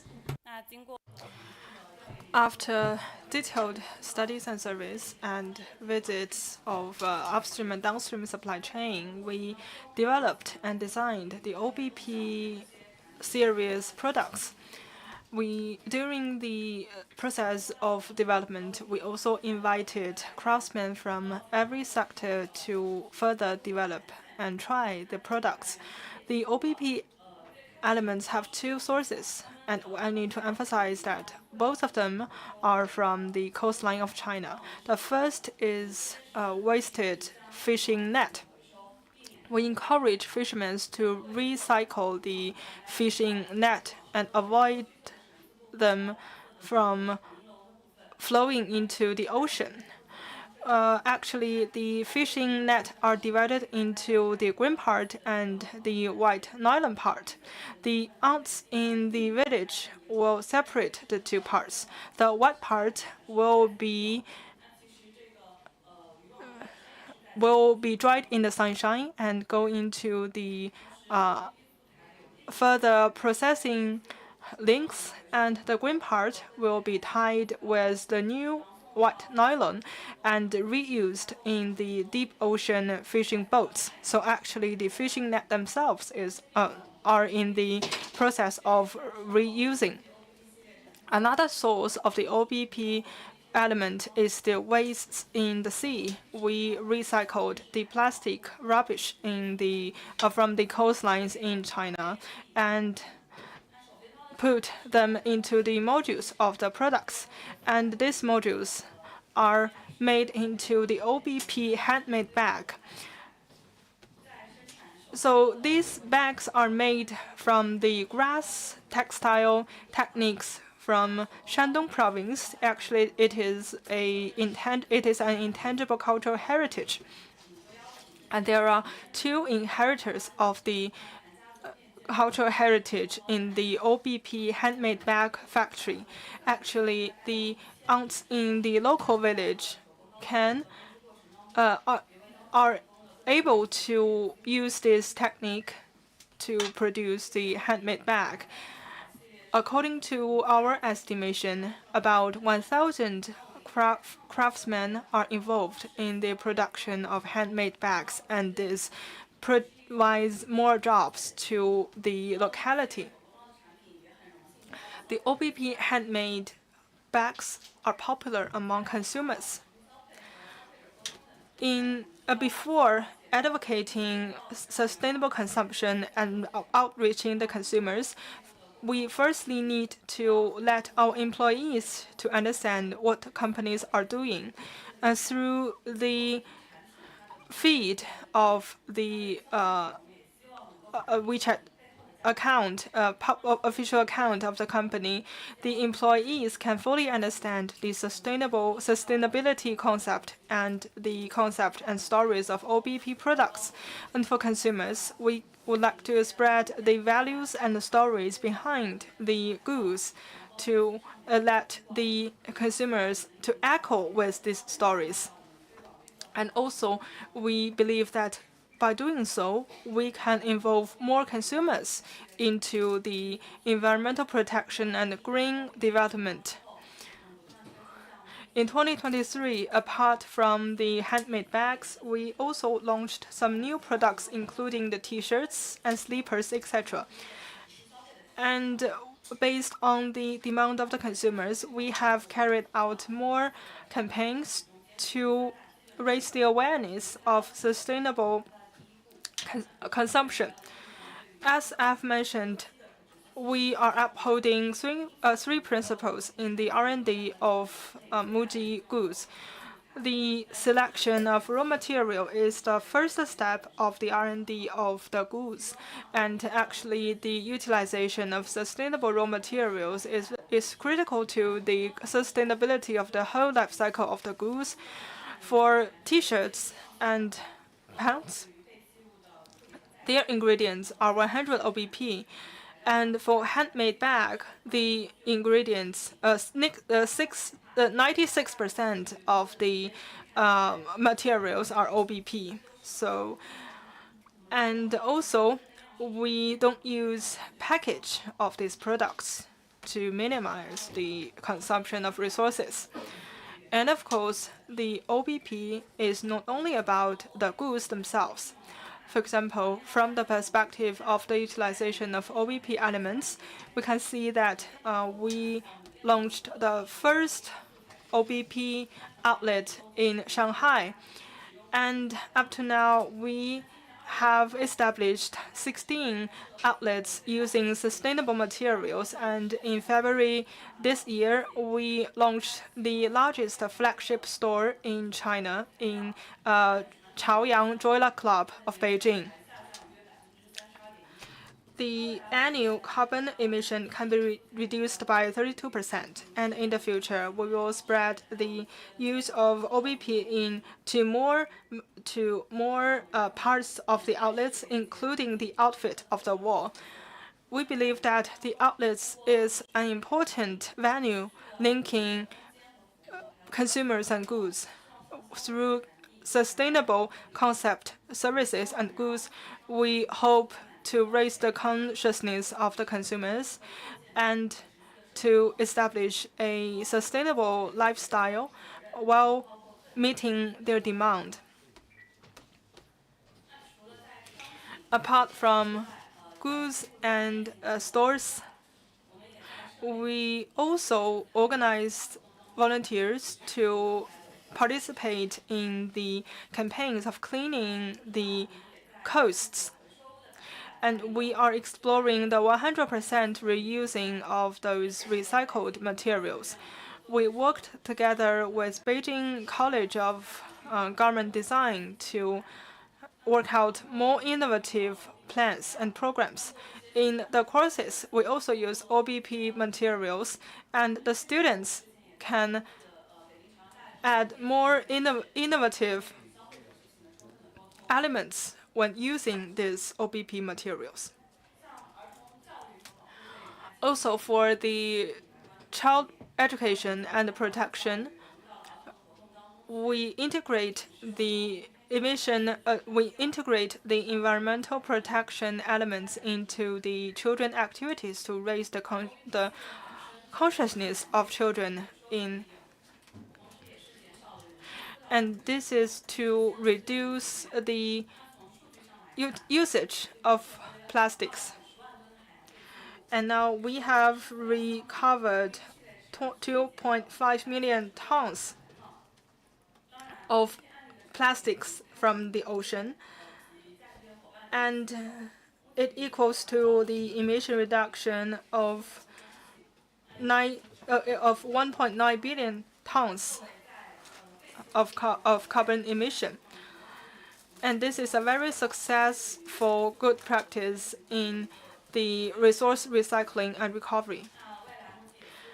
In the future, MUJI hope that we can pay more attention to the ideal synergy of human, objects, and nature, bringing more valuable goods to Chinese consumers. Through goods, services, stores, and activities, we can co-demonstrate and create the culture and concepts of sustainability and co-build a better society and life. Okay, thank you for your construction. And now let's give the floor to the representative of Danone China. Good afternoon. I'm from Danone China. I'm very happy to meet all of you, all of the colleagues in sustainable development area and the audience. And I would like to share with you some of Danone's good practices. And I also would like to thank UNGC for giving me this platform for discussion. First, I would like to introduce our company. Our headquarters are in France, and we have a history of more than 100 years. We are a world-leading food and beverage company, and our vision is to bring health to more people. We have 3 pillars in our businesses, including basic dairy products and plant-based products, special nutrient food, special nutrients, drinking water, and beverages. 90% of the sales are from health products. And we also know that the development of the business cannot do without the prosperity of the community and health of the globe. In 2022, we launched the Impact Journey campaign. It has 3 pillars. That is the health, nature, employee, and community. And for each pillar, we transfer this pillar into mid and long-term goals so that we can focus on core areas and maximize the value we can provide. And these 3 pillars actually have a high coincidence with an echo with the healthy China, beautiful China, and common prosperity strategies in China. First, in the health pillar, actually, it goes through the whole life cycle of Danone's product. We hope that we can bring benefits to the consumers and patients. In China, our products cover the whole life cycle of the consumers and patients. We provide the formula milk powders for infants, and medical nutrients, mineral water, and vitamin beverages, etc. And also, we have many brands are very popular among healthy products. And I would also like to mention Maison. It is a kind of vitamin beverage, and we are upholding low glucose design, and we have launched some zero sugar product. And R&D is actually the cornerstone of our innovation. We established an open R&D center in Shanghai. We worked together with experts, universities, and laboratories and carried out some local researches. This center now has published 49 papers and reports concerning health and applied for 17 patents, developed more than 200 health algorithms and more than 10 digital health services to bring benefits to more than 5 million consumers. In terms of nature, we believe that the health of human cannot do without the health of the earth. In China, we are always working with our partners to help China to realize the 2030 and 2060 dual carbon goals. There are several examples. First, in terms of green package, we integrate the environmental friendly concept into the R&D of products. For example, the bottle of Maison, the weight of the bottle has been reduced to 30%, and the whole bottle can be recovered and recycled to 100%. So we not only focus on the current practices, but also invest in future. In 2022, we announced that we will invest in new type of package materials and use the carbon capturing technology to create a smart carbon conceptual bottle. In the production link, our factory upscale energy conservation, water conservation, and PV power generation products to improve the energy efficiency and reduce the carbon intensity. The average energy consumption has been reduced by 72%.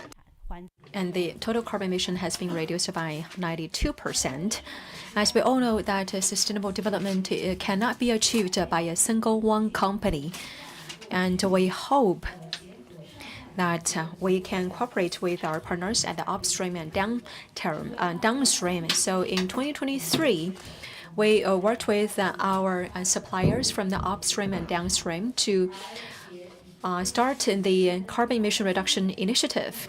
And this year we set industrial chain action plan fund with 30 million RMB yuan, so that to promote the low carbon transition of the whole industrial chain. And for employees and communities, and because of the DMA philosophy and the responsibility of corporate is a dual track for commercial success as well as to bring positive changes to the society. So in the past 30 years, we are actively engaged in the rural revitalization of China through our fund service and products to develop the underdeveloped areas in around 10 provinces in China. We are not just donating money. We'd like to teach the local people on how to fish instead of just giving them fish. So through training programs to improve their food safety management capabilities, etc., we'd like to empower them. And also we have an important partner. In the past 5 years, we also focus on the health and development of our employees because they are our good partners. And we have got some public recognitions in this regard. We have won award of excellent employer in China for 7 consecutive years, and all of the business units of our company in China also got the certification of a charitable company, and they have 5 dimensions to measure your influence or positive spillover to the communities. So in the 5 dimensions, we have done a lot of work and practices and improvements. In the morning, we heard one of the speakers said the multi-wing of practitioners or the actioners. And we hope to achieve a multi-wing with our partners at the upstream and downstream, and for all of the friends who are committed to sustainable development. Thank you. Thank you very much, and Danone China, for your commitment in the sustainable development and the social responsibilities. With that, I'd like to give floor to China Power International Development Limited. Please.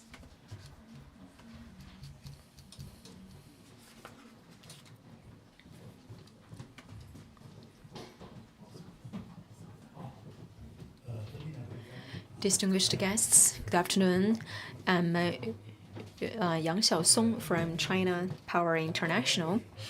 It's a great honor to be here to share with you one of the case and CCER-linked green bond. The issuance of this bond was one of the practice by our company in contributing to RE transition. And our company was listed in Hong Kong Stock Exchange in 2004, and we are also founded in that same year. Since we are listed, we have participated in and witnessed in the power transition of China. Nowadays, we strategically adjusted our investment portfolios and improved the proportion of RE in the power mix. By the end of last year, the total installed capacity of our company has reached 45,000 megawatts, among which hydrogen, wind, and solar power has reached 75.39 in the total installed capacity. This kind of achievement is our fast and positive response to the dual carbon goals of China. It is also our movement to echoing the development of the time. It is also active practice in implementing low carbon development and green development.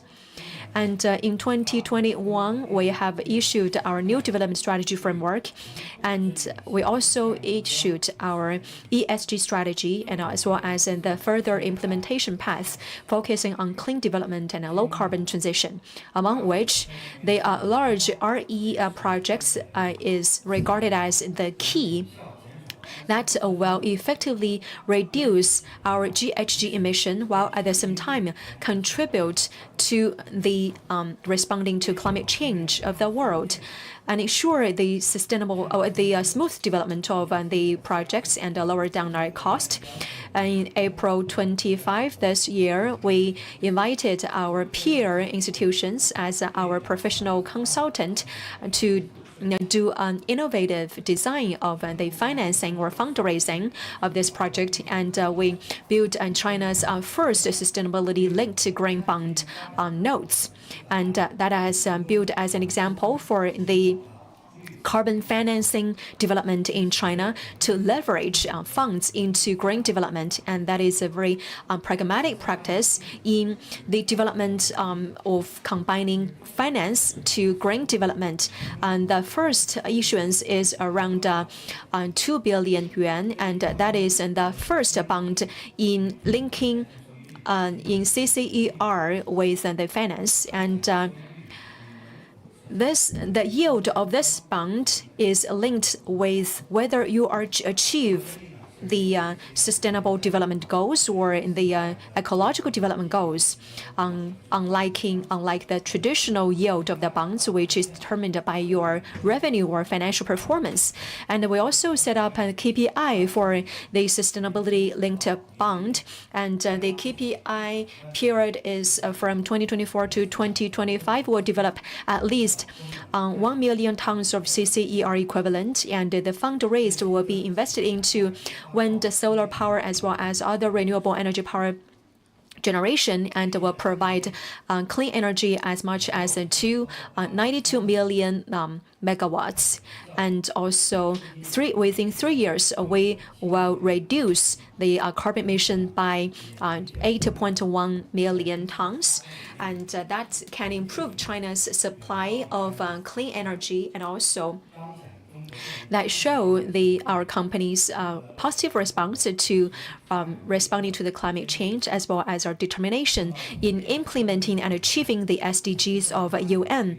In terms of the synergy of the businesses, and the issuance of this green bond or sustainability-linked bond is of a strategic importance, and that is in line with the development goals of our company. And the fund raised will be ring-fenced. That will be solely invested into wind power and solar power, biomass, energy storage, etc. And those projects are carefully picked, and they are capable of enhance the energy power supply as well to ensure the reliability and the resilience of a power supply. This kind of a bond issuance, the interest rate has been lowered down by 1.3 percentage points and saved around 78 million of financing costs. And the cost saved will also be reinvested into the renewable energy development. And that is a kind of exploration made of our company in sustainable development. And also have optimized our access or utilization of a financial service. And also in terms of risk management and corporate governance, we will actually estimate the climate risk and also develop the energy storage solution, improve the stability of power grids, as well as promote the integration of RE. And the issuance of this bond is an active measure in mitigating climate-related risks, while CCER development can help us to improve our carbon asset storage so as to respond to the changing or complicated environment and regulations, as well as a changing complicated market, and also responded to the concerns of our stakeholders, including investors and customers, and provide a new reference to the environmental governance of companies and show our leading position in sustainable development. Looking to the future, bond interest rate linked with the CCER, this is a very innovative approach, and that has provide financial incentive in achieving the environmental KPI, and also provide a precedent for linking financial instruments with sustainability-linked bonds. And we believe this will build a new way for low-carbon energy transition. In the future, we believe we will attract more and more companies in the global energy revolution and to work together for the sustainable development goals of UN. Thank you. I'll stop here.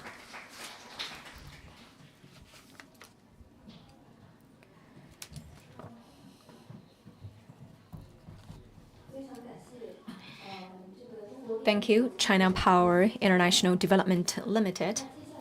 With that, I'd like to give the floor to Sungrow Power Supply Company for sharing. Please.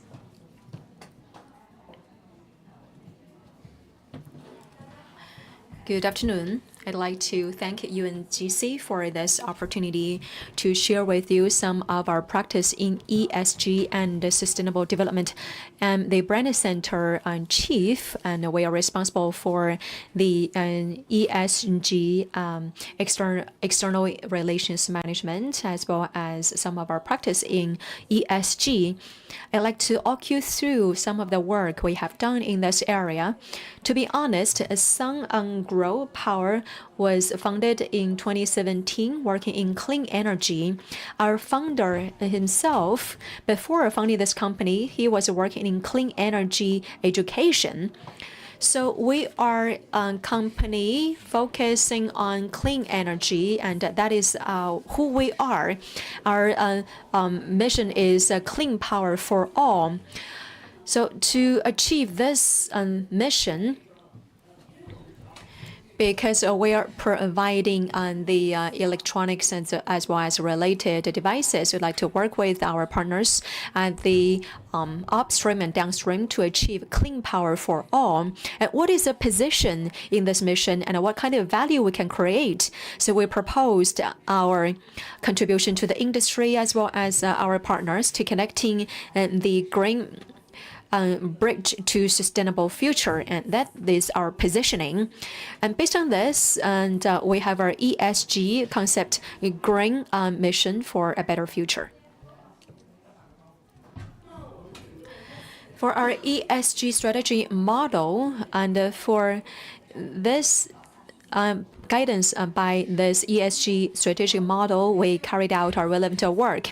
We're working in clean energy, so we hope through clean energy we can bridge a green ecology and a better future for net zero and a better future and inclusiveness. And so in this way, we can respond to the achieving the sustainable development goals of the UN. And our company, for a long time, we have our sustainable development governance framework. And this year, we have upgraded our governance. We have established an ESG Center for the ESG work. An ESG Development Center report directly to the chairman of our board of directors.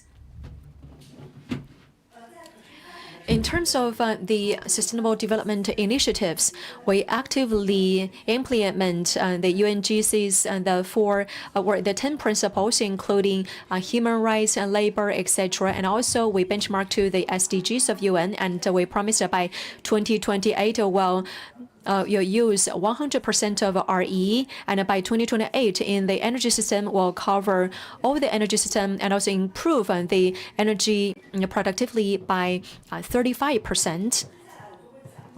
I'd like to talk about the clean energy, how exactly we have done.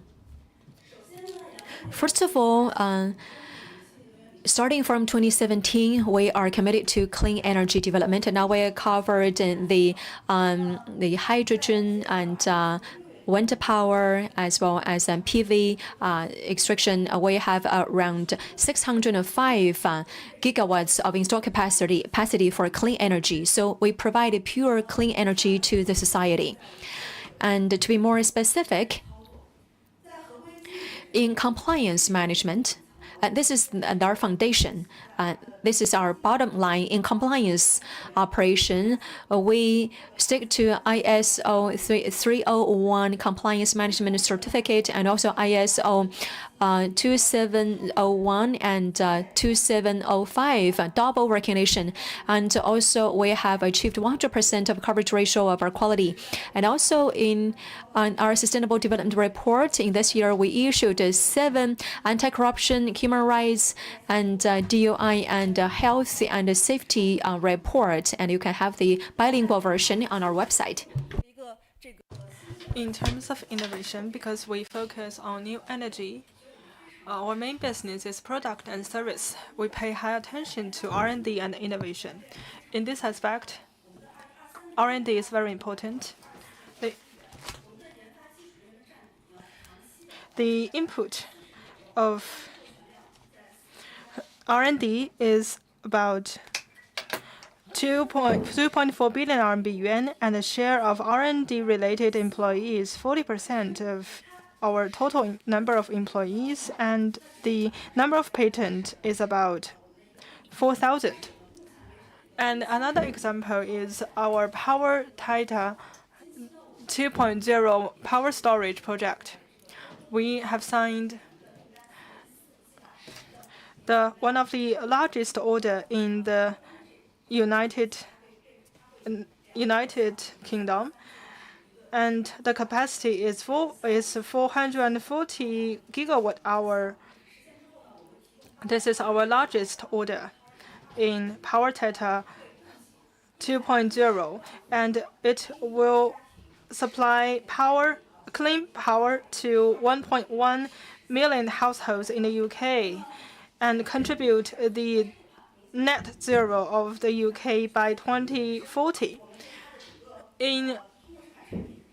From the perspective of the product, the whole life cycle power generation will be raised by 8%, and the workload of maintenance will be reduced by 75%. The weight can be reduced by 0.4 kilogram.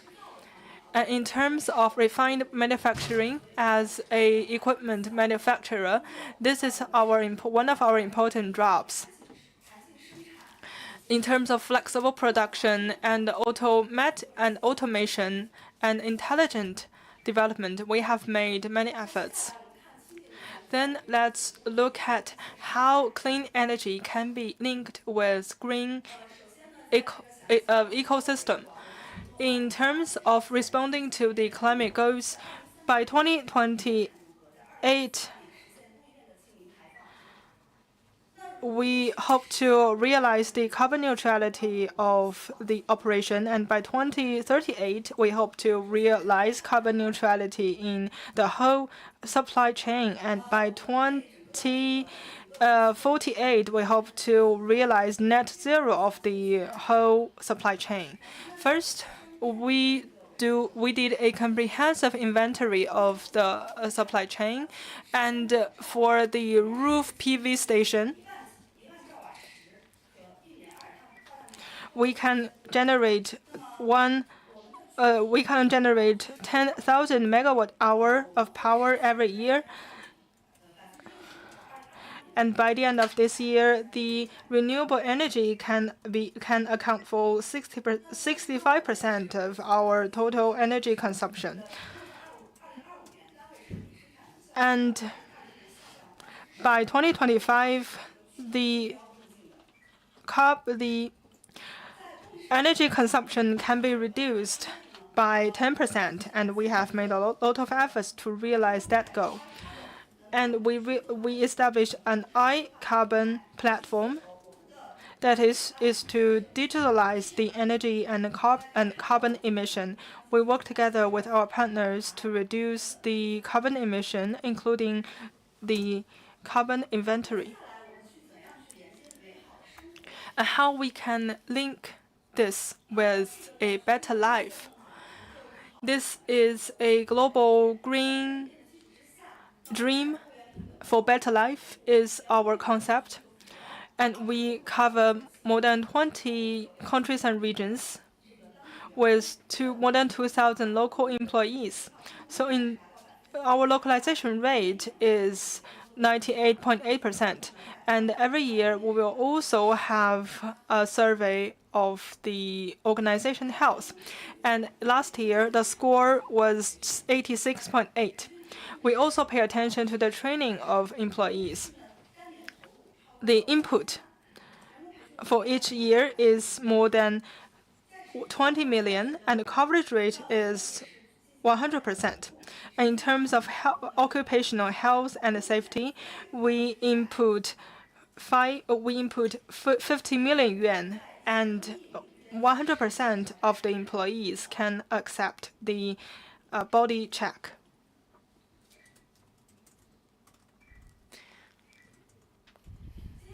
Then I will share with you our efforts in volunteerism.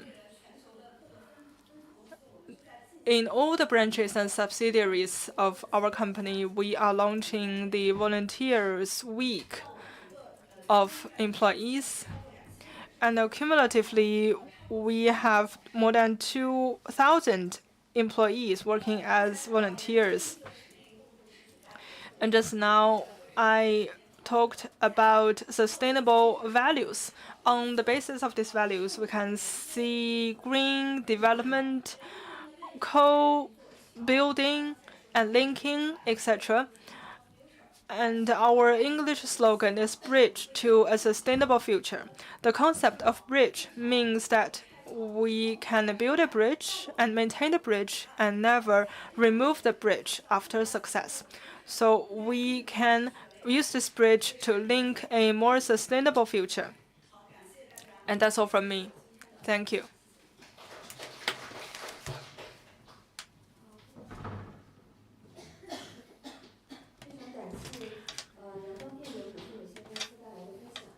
Thank you, Sungroup Power Supply Company Limited.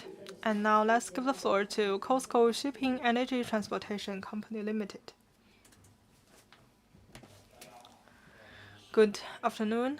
I am Yuan Zhenhao, person in charge of investors relationship from COSCO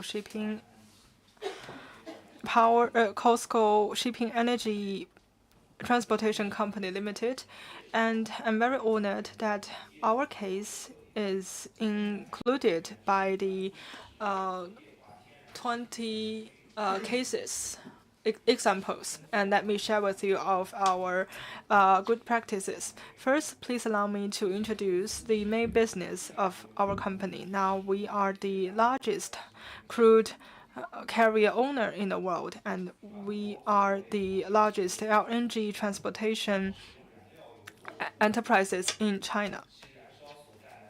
As the vehicle of shipping company, ship always use fuels as its power source, and the combustion of such fuels will generate carbon dioxide, nitrogen oxide, sulfur oxide, and particular and particles in the gas, and the risks has always been a key in the environmental management of the shipping industry, and to reduce the emission has always been an important issue in the sustainable development of shipping company. And back in April 2018, IMO adopted the primary strategy of GHG emission reduction of ships, and the primary goals are reducing by 2050, reducing the GHG emission of international shipping by 50% compared with the level of 2008, and by 2030, the carbon intensity will be reduced at least by 40%. And to promote the green development of crude carrier fleet, our company has carried out the feasibility exploration of replacing fuels with low carbon, environmental friendly power source. And now we have launched the first LNG dual fuel VLCC, which is the very large crude carrier called Yuanruiyang, and it has the seamless switch between the fuel and LNG fuels, and it has also it also has the ability to collect the indicators like the main machine and the power generator and other systems to monitor and analyze the energy efficiency and the energy consumption of the ship, to facilitate the managers to better manage the power consumption. And Yuanruiyang, from the perspective of the optimization of the energy conservation devices, structures, and weight, and with such optimization, the EEDI has been improved to a large extent. Apart from the breakthroughs in terms of technology, its comprehensive value can also achieve high attention in terms of environmental values. Since its delivery, it has finished 18 trips, and totally 14,000 tons of LNG have been added to the carrier in Singapore, Malaysia, Rotterdam, etc. And now 12,000 tons of LNG has been consumed.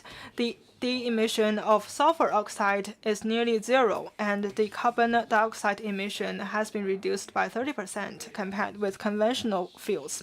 And in terms of economic values, the hauling cycle is fourfold as long as the traditional fuel VLCC, and the boat hull paint life cycle is twice as long as the conventional VLCC. The dock repair can be replaced by underwater examination, which means that 7 days of repair time can be saved and 7 days of operation time can be added. And this marks a new starting point of affordable, feasible, and sustainable green decarbonization transformation pathway of the company. And in 2023, the COSCO Shipping Energy drafted an action plan stipulating that with 2020 as the benchmark year, the free crude carrier fleet will try to reach the carbon peak by 2030 and carbon neutrality by 2050.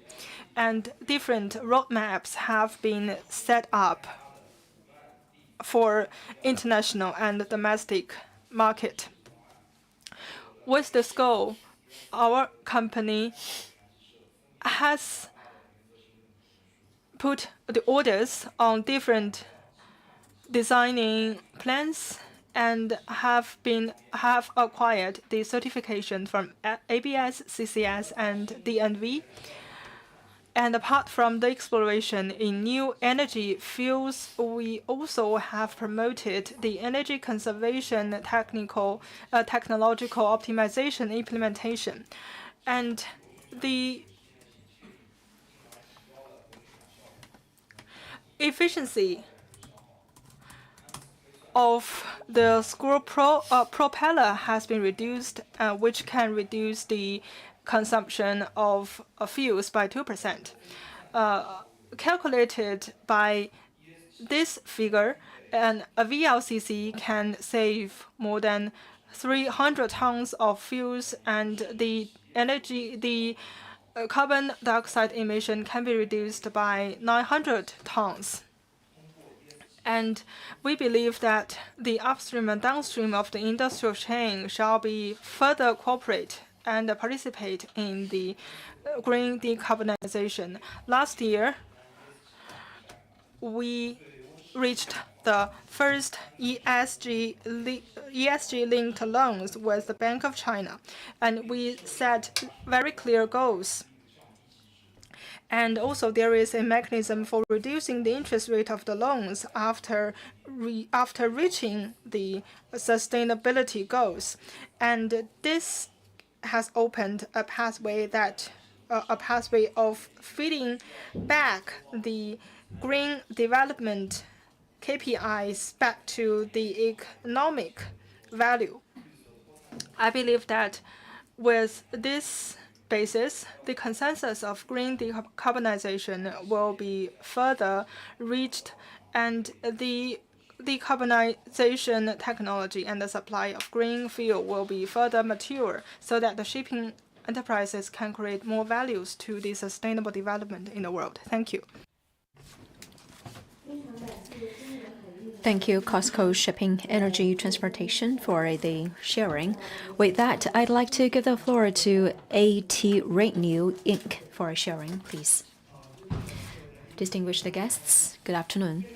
It's a great honor to be here for this roadshow, for giving me this opportunity to share with you our second-hand products and trading as well as in the circular economy. And AT Renew is Technology plus environment protection circular economy company. We would like to make full use of those idle products. So we established a recovery, circular, and redistribution system so as to put the second-hand products into circulation. As of now, we have two business models. The first one is collection or recycling, and another one is recycling with classification. So first, our core logic or practice in the second-hand industry.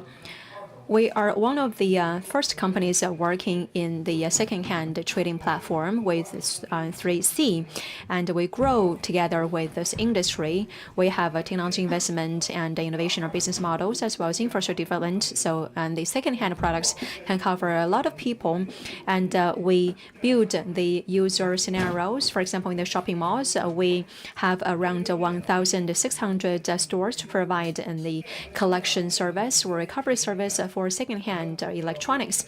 And also for 3C classifications and the items we collected covering the bags, watches, gold, or liquor. And also we have the online, we have on JD, we have a 3 consumer goods trade-in platform. And also we rolled out the one-stop trade-in on cross diversity or diversified products and trade-in. We also do the coming to the doorstep to collect those idle products. And for the data security and privacy protection, we have developed a dedicated product app and or app, and we have got international recognition. Once the goods are transacted, and the data will be removed from the app. And also for data, we threw 30,000 in smart collection machine to provide collection machine or service to the customers, and covering the plastic bags and used clothes as well as other packagings. And we products we received or collected various from the high value luxuries as well as in the mobile phones and to plastics. The daily recovered volume is 1,800 tons, and annual emission reduction will be 700,000 tons. And we have gone through the different kinds of quality and check. And for example, we also have different kinds of measurement of the used products. With our investment in automatic technologies, our quality and efficiency has been improved in terms of our operation. And also, for example, of the mobile phone detection, just with 2 seconds, we can detect whether this mobile phone has been unpacked or has been used. And also we have a classification, pricing, quality control system, as well as a channel distribution system. And we have empowering around 780,000 SMEs to improve on their selling and retailing capacity, and also reach out to our users and to improve the awareness of protection. For example, in 2021 in Shanghai Musical Forest, we built a thematic area of used goods or wastes, and also worked with Costa and Li-Ning. We used the coffee ground to build a T-shirt, and also we worked with different kinds of brands to roll out the environment protection projects. This year, we worked with Mengniu, Yili, as well as other brands to initiate the collection of used goods, and so that we can build the circular economy, and also use another program to mobilize or attract more people to use or transform their used goods into usable assets. And we have 10 years of practicing the sector, and we have embarked a new way out in this sector. And also we proved that to prolong the used goods life cycle, we can have contribution to emission reduction. And also since 2020, we have participating by benchmarking to GRI the standard, and we issued our bilingual Chinese and English version of ESG report. And from 2020 to 2023, we have promoted around 120 million of second-hand electronic goods. And for use non-valuable products, we worked with a qualified third party to dismantle the devices. And for 3 years, we have dismantled environmentally around 830,000, and also we have reduced around 133 tons of pollutants. And also our scope 1, scope 2 carbon emission intensity is 0.28 tons per million RMB, has been moving down for 4 consecutive years. In 2022, in the ESG Morningstar ESG, we are evaluated as a low risk, and also in the online and direct selling, we are number 4. And in recent years, in Standard & Poor's global ESG rating, we got 35, and among the top 7% globally. Looking to the future, we will implement sustainable philosophy and promote the circular economic development to promote the green circular as well as sustainable development. We'll look to work with more partners for a circular future. That's all for my sharing. Thank you. Thank you, AT Renew, for the sharing. With that, I'd like to give the floor to Ant Group, please.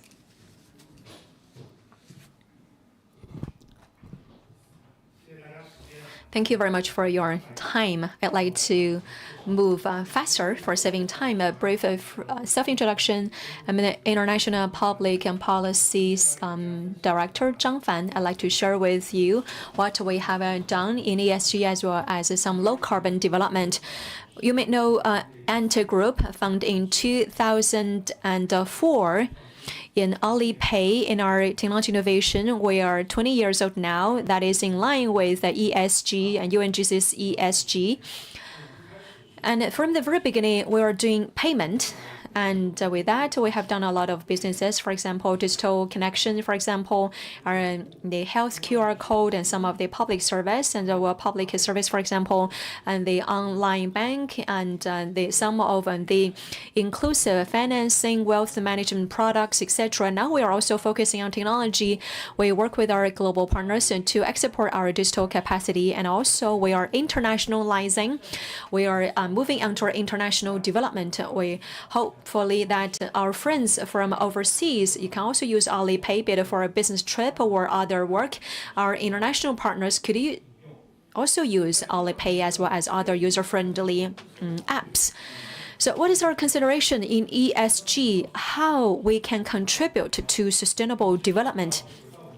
Then we move back to our original mission, that is to bring small but beautiful changes to the world. So maybe instead of combining our differentiating ESG with our commercial philosophy, in 2021 we rolled out a full-fledged ESG strategy, and in that strategy, we combined our commercial value with our ESG strategy. Against this backdrop, we rolled out a 4-in-1 ESG sustainable development strategy. And it is also our business strategy. We focus on 4 topics. First one, digital inclusiveness, including we hope to make financial service to those who do not have bank accounts, or for those SMEs who are not accessible to financial services. Another one is technological innovation, green and low carbon. Another one is open ecosystem. Based on the 4 dimensions, we have rolled out a feasibility assessment. And we have 19 topics or subtopics. And with that, we have 3 years of OPI and a structure. And we also incorporate the strategy into our ESG corporate governance. We have an ESG office and a sustainable development office. And that is from the perspective of corporate governance. Well, at the same time, to ensure that in all of the business decision making, there is a role played by ESG office to ensure that ESG or sustainable development is good to have, but a must to have in the different steps of our business decision making. Well, back to the topic for today. When applying for the case, we focus on the green transition. Well, green transition, that is for our group fund, through our technology, we can help our business partners, be it for AI and green calculation or renewable energy. We can help our partners in those sectors to share the green opportunities. So our group ourselves can also be the leading in the green innovation. We have a green computing. Because for Ant Group, we do not have that intensive carbon emission, or we are not resources or energy incentive. Most of our carbon emission is based on our computing center. So we are focusing on green computing, 4 aspects. First, the selection capacity of green capacity in how we can choose the different renewable energies to meet our demand. Another one is the workload balancing as well as sustainability monitoring capacity. Through those capacity improvement, we can improve the utilization of renewable energy and also reduce the energy consumption in the computing process. By the end of last year, the overall CPU efficiency has been increased by 5-fold, reduced the energy consumption in a digital supply chain as well as digital center. Carbon emission has been reduced by 72,000 tons of equivalent, and that is very important for us. And also for our upstream and downstream data centers capacity has also been improved to our suppliers and partners so that also they can enjoy such kind of green computing. And I'd like to draw your attention to one point, and that in the process of low carbon transition, Ant Group is also looking to it in a systematic way.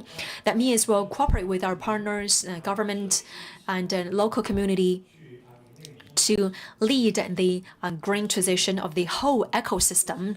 That means our technology is open source.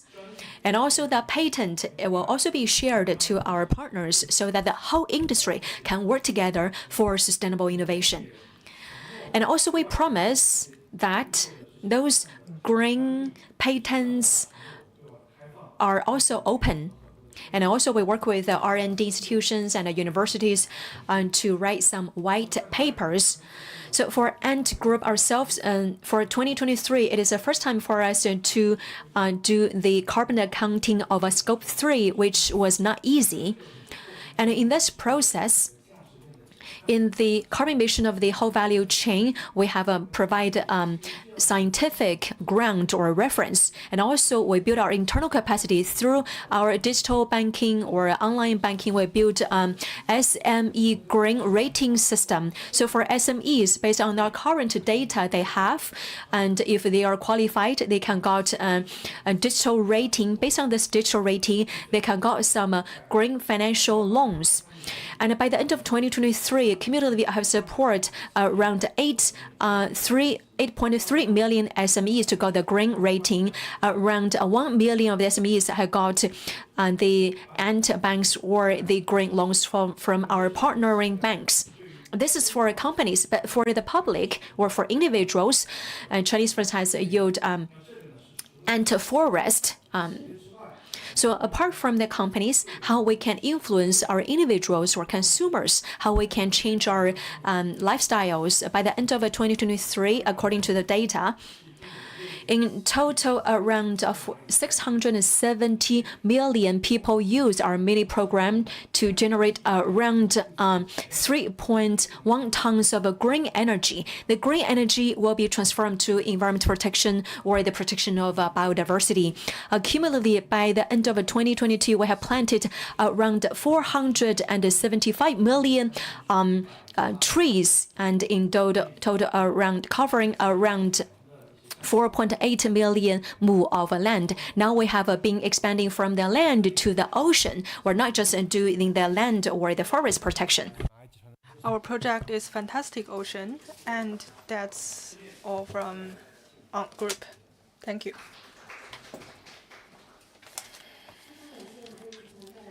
I would like to thank Ant Group for your sharing. And now let's give the floor to Tuya Inc.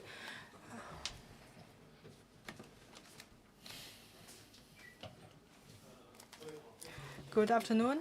I'm very honored to stand here on behalf of Tuya and to share with you our good practices in energy management.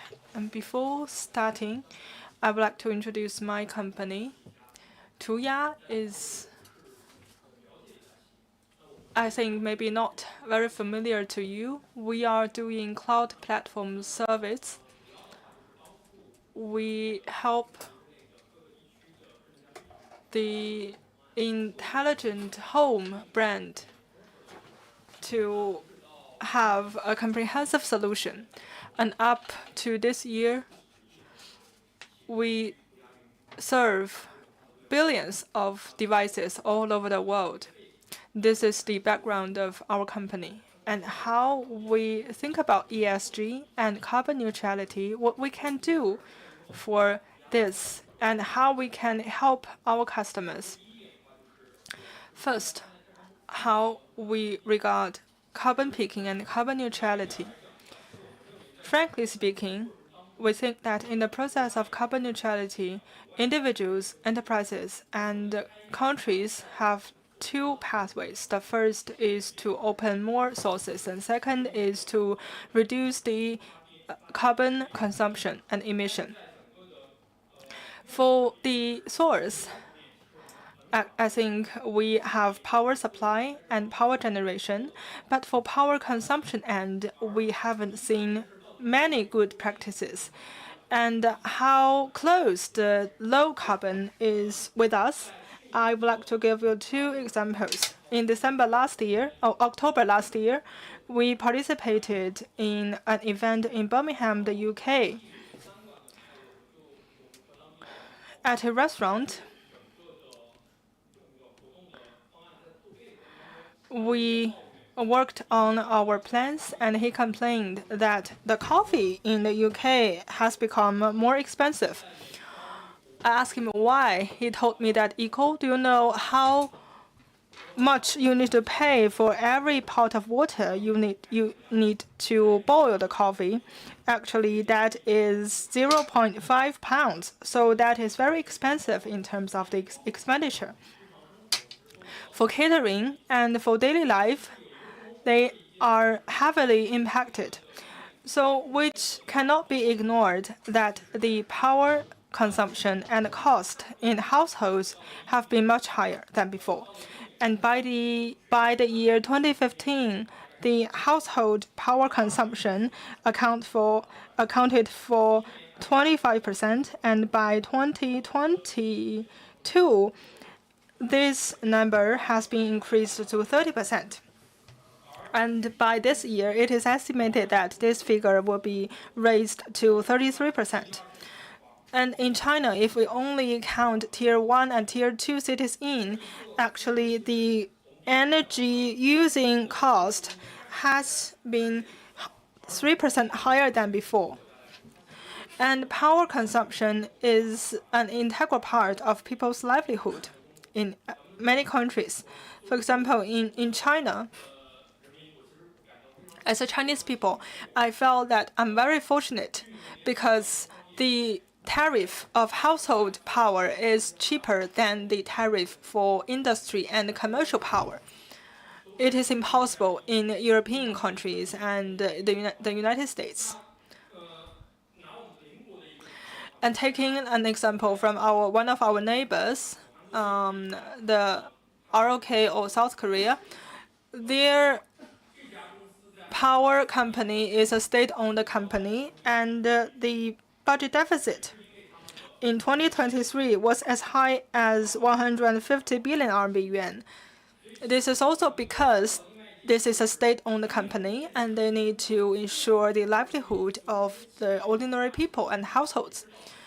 So, which means that such welfare has brought some burdens and pressures to enterprises. If we need to manage the household power consumption, we need to take many elements into account, like the interruption of using home appliances and even the changes in the climate and seasons. And this has brought about heavy challenge. So Tuya is working on HEMS, that is the Home Energy Management System. This is not a branded new concept. It was firstly raised by scientists in 1970s, but at that time it was very ideal. It includes smart electricity power, smart interactive and terminals, and smart sockets, etc. Every end can be managed, and it can provide a vertical system of energy conservation. And now we have a clear plan to implement this concept. In our logic, we have 4 steps. The first is discovery of data. We collect data through IoT platform, and we feed this data to C end and to B end. And second step is implementation. Through the platform, we realize many functions of equipment manufacturing, including smart lighting, smart HV, smart energy consumption, etc. A third step is optimization. This is actually a process of modeling. Through refined energy management, there are many data and large volume of devices.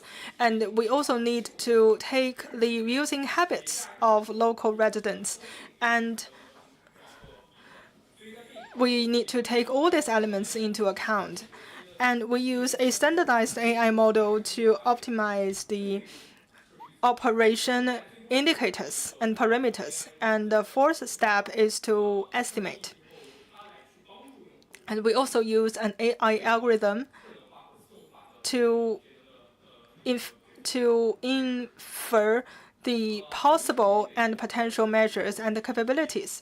Due to the time limit, I will skip the technical details and I will give you some cases. The first case is a Singapore case. I visited Singapore for the first time in summer, and the temperature is 37 degrees. But my colleague reminded me to bring a jacket. I found that the temperature differences indoor and outdoor is very large, more than 10%. More than 10 degrees Celsius. That is why I need a jacket. And Singapore, as a tropical country, their air conditioners are in operation day and night. So this is a very high burden for carbon emission. And we worked with Housing Development Board. We can regard this board as the house owner of the residents. And actually, more than 80% of the Singaporean people live in the HDB-built houses. And the apartments with 4 bedrooms consume average power for power of 390% kilowatt hour in average every month. So what we do, because if we switch the switch of all these air conditioners into smart switch, it will incur a very high cost. So what we are doing is to have an indirect controller of these devices to help them to reduce the energy consumption. And in Singapore, this controller system has been applied to 8,000 households. And we also hope that we can cooperate with the power generators and housing companies in other countries to further implement this system. Everything is connected, and by doing so, we hope to work together to build such a better future. Thank you. Thank you, Tuya, for your sharing. And now let's give the floor to Wuxi Biologics.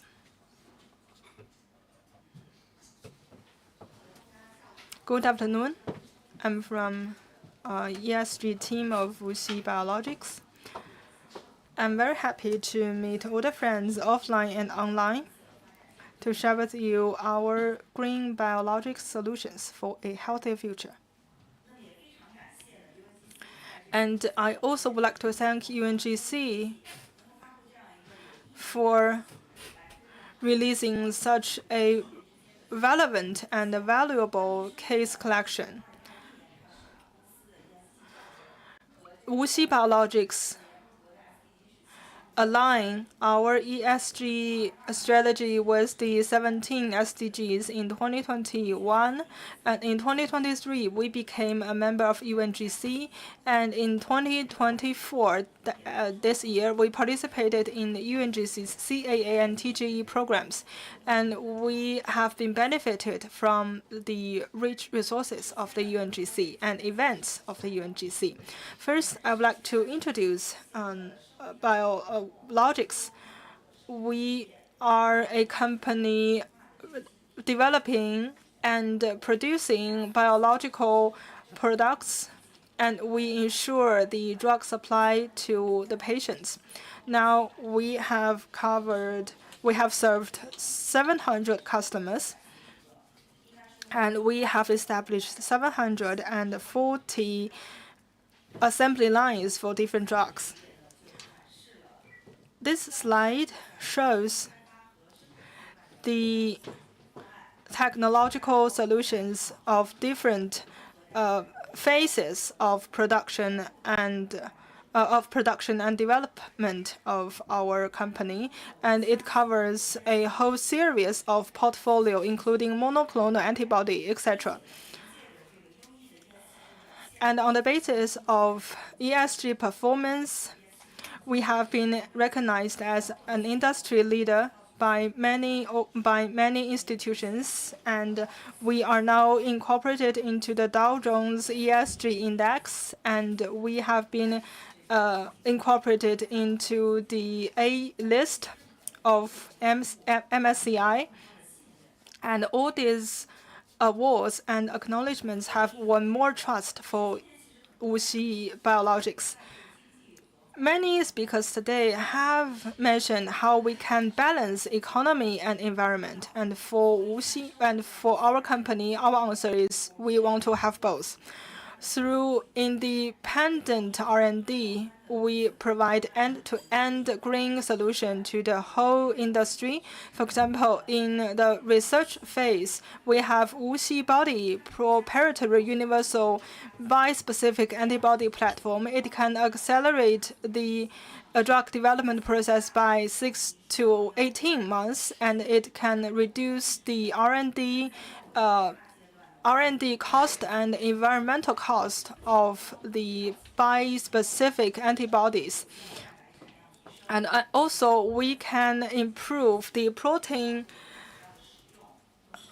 output as well as reduce the waste and utilization of raw materials. And in terms of manufacturing, we use SUT technology, and together with our own techniques and concepts, we can reduce the consumption of energy and water. With the calculation, a third-party calculation, we can reduce 1/3 of the energy consumption and more than 2/3 of water consumption.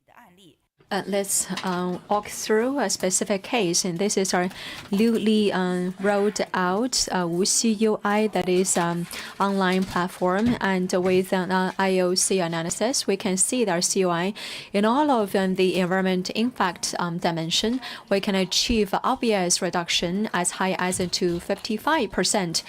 Compared with the traditional P4 craftsmanship with the stainless steel technology, our technology combined with SUT system, we can help reduce the carbon footprint by 80%. Apart from the technology platforms to help the green transition of the biopharmaceutical industry, we are also developing our own green management and operation. Now we have set up our midterm carbon emission reduction target as well as a net zero target, and also work with tens of thousands companies around the world to achieve the 1.5 degrees Celsius as set up in the Paris Accord. And different kinds of biopharmaceutical companies are working together in sharing our best practices. And also we are learning from UNGC's practice. And also we rolled out our white paper of energy conservation and emission reduction. And in 2023, in our latest white paper, we collected the cases, and 80% are from the projects from the last year's white paper. Our experience shows that we can have economic effects as well as environmental benefits at the same time. Based on our last year's cases, so we can contribute to environmental protection as well as achieving economic benefits. And 80% of our global staff use the green transportation.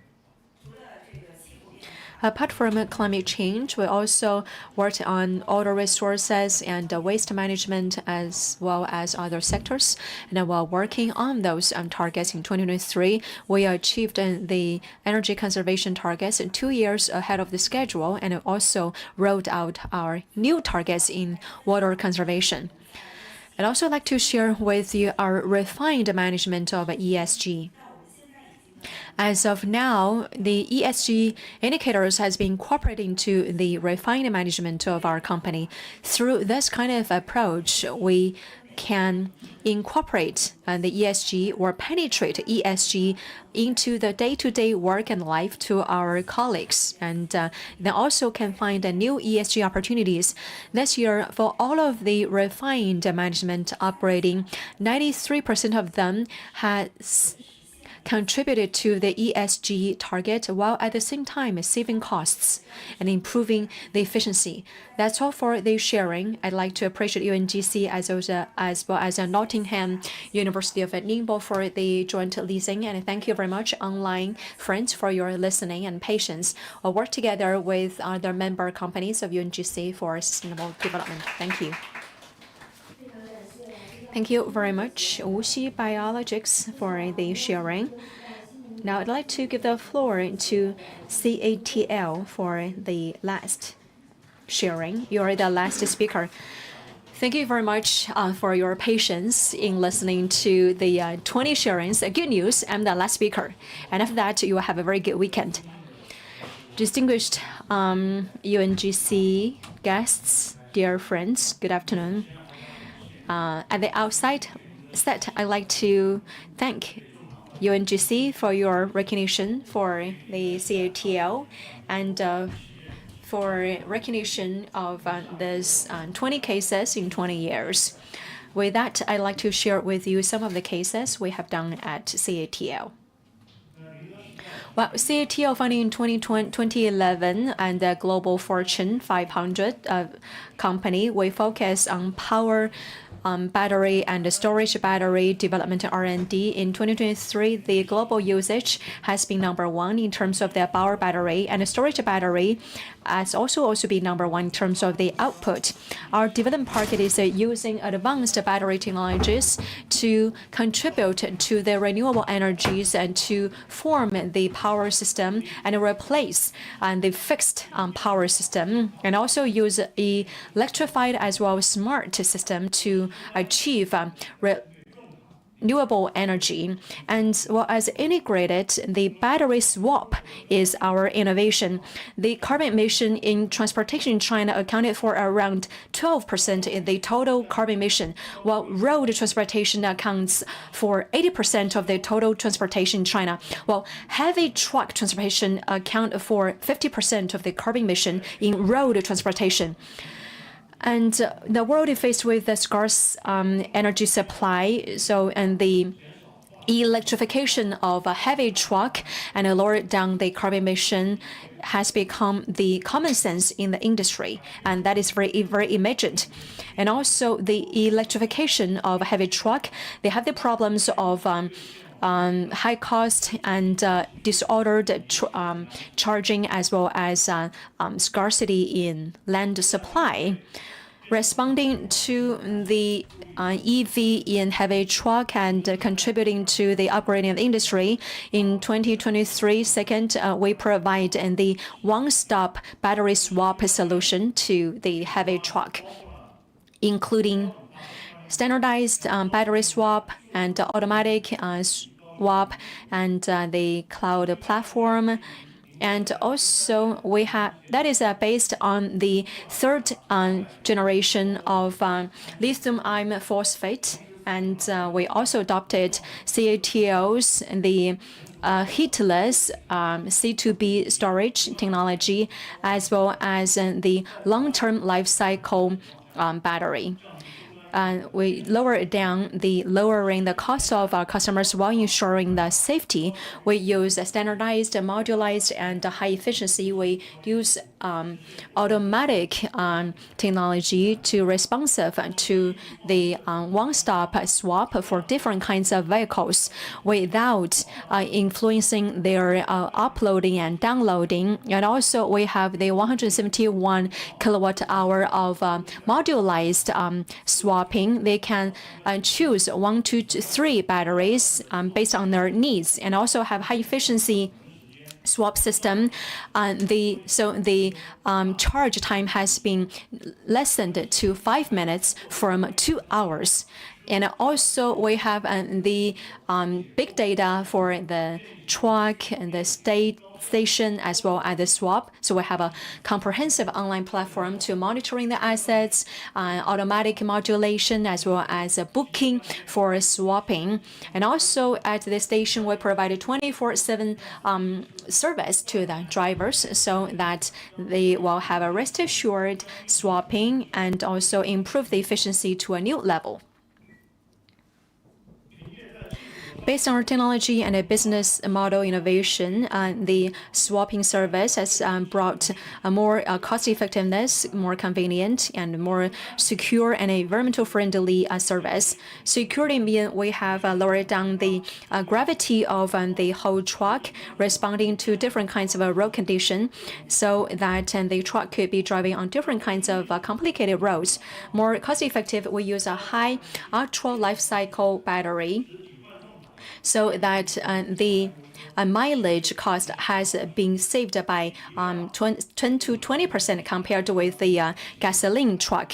And also for 1 year, 30,000 to 50,000 RMB yuan will be saved. And also have a business model innovation to lower down the down payment cost of the truck. More convenient means the mileage has been increased from 100 kilometers to 500 kilometers. And also we have a 5 minutes fast swap. More environmental friendly means that we're contributing to the carbon emission or low carbon development of the transportation. And taking the Yantian International Swap Station, we have 80%.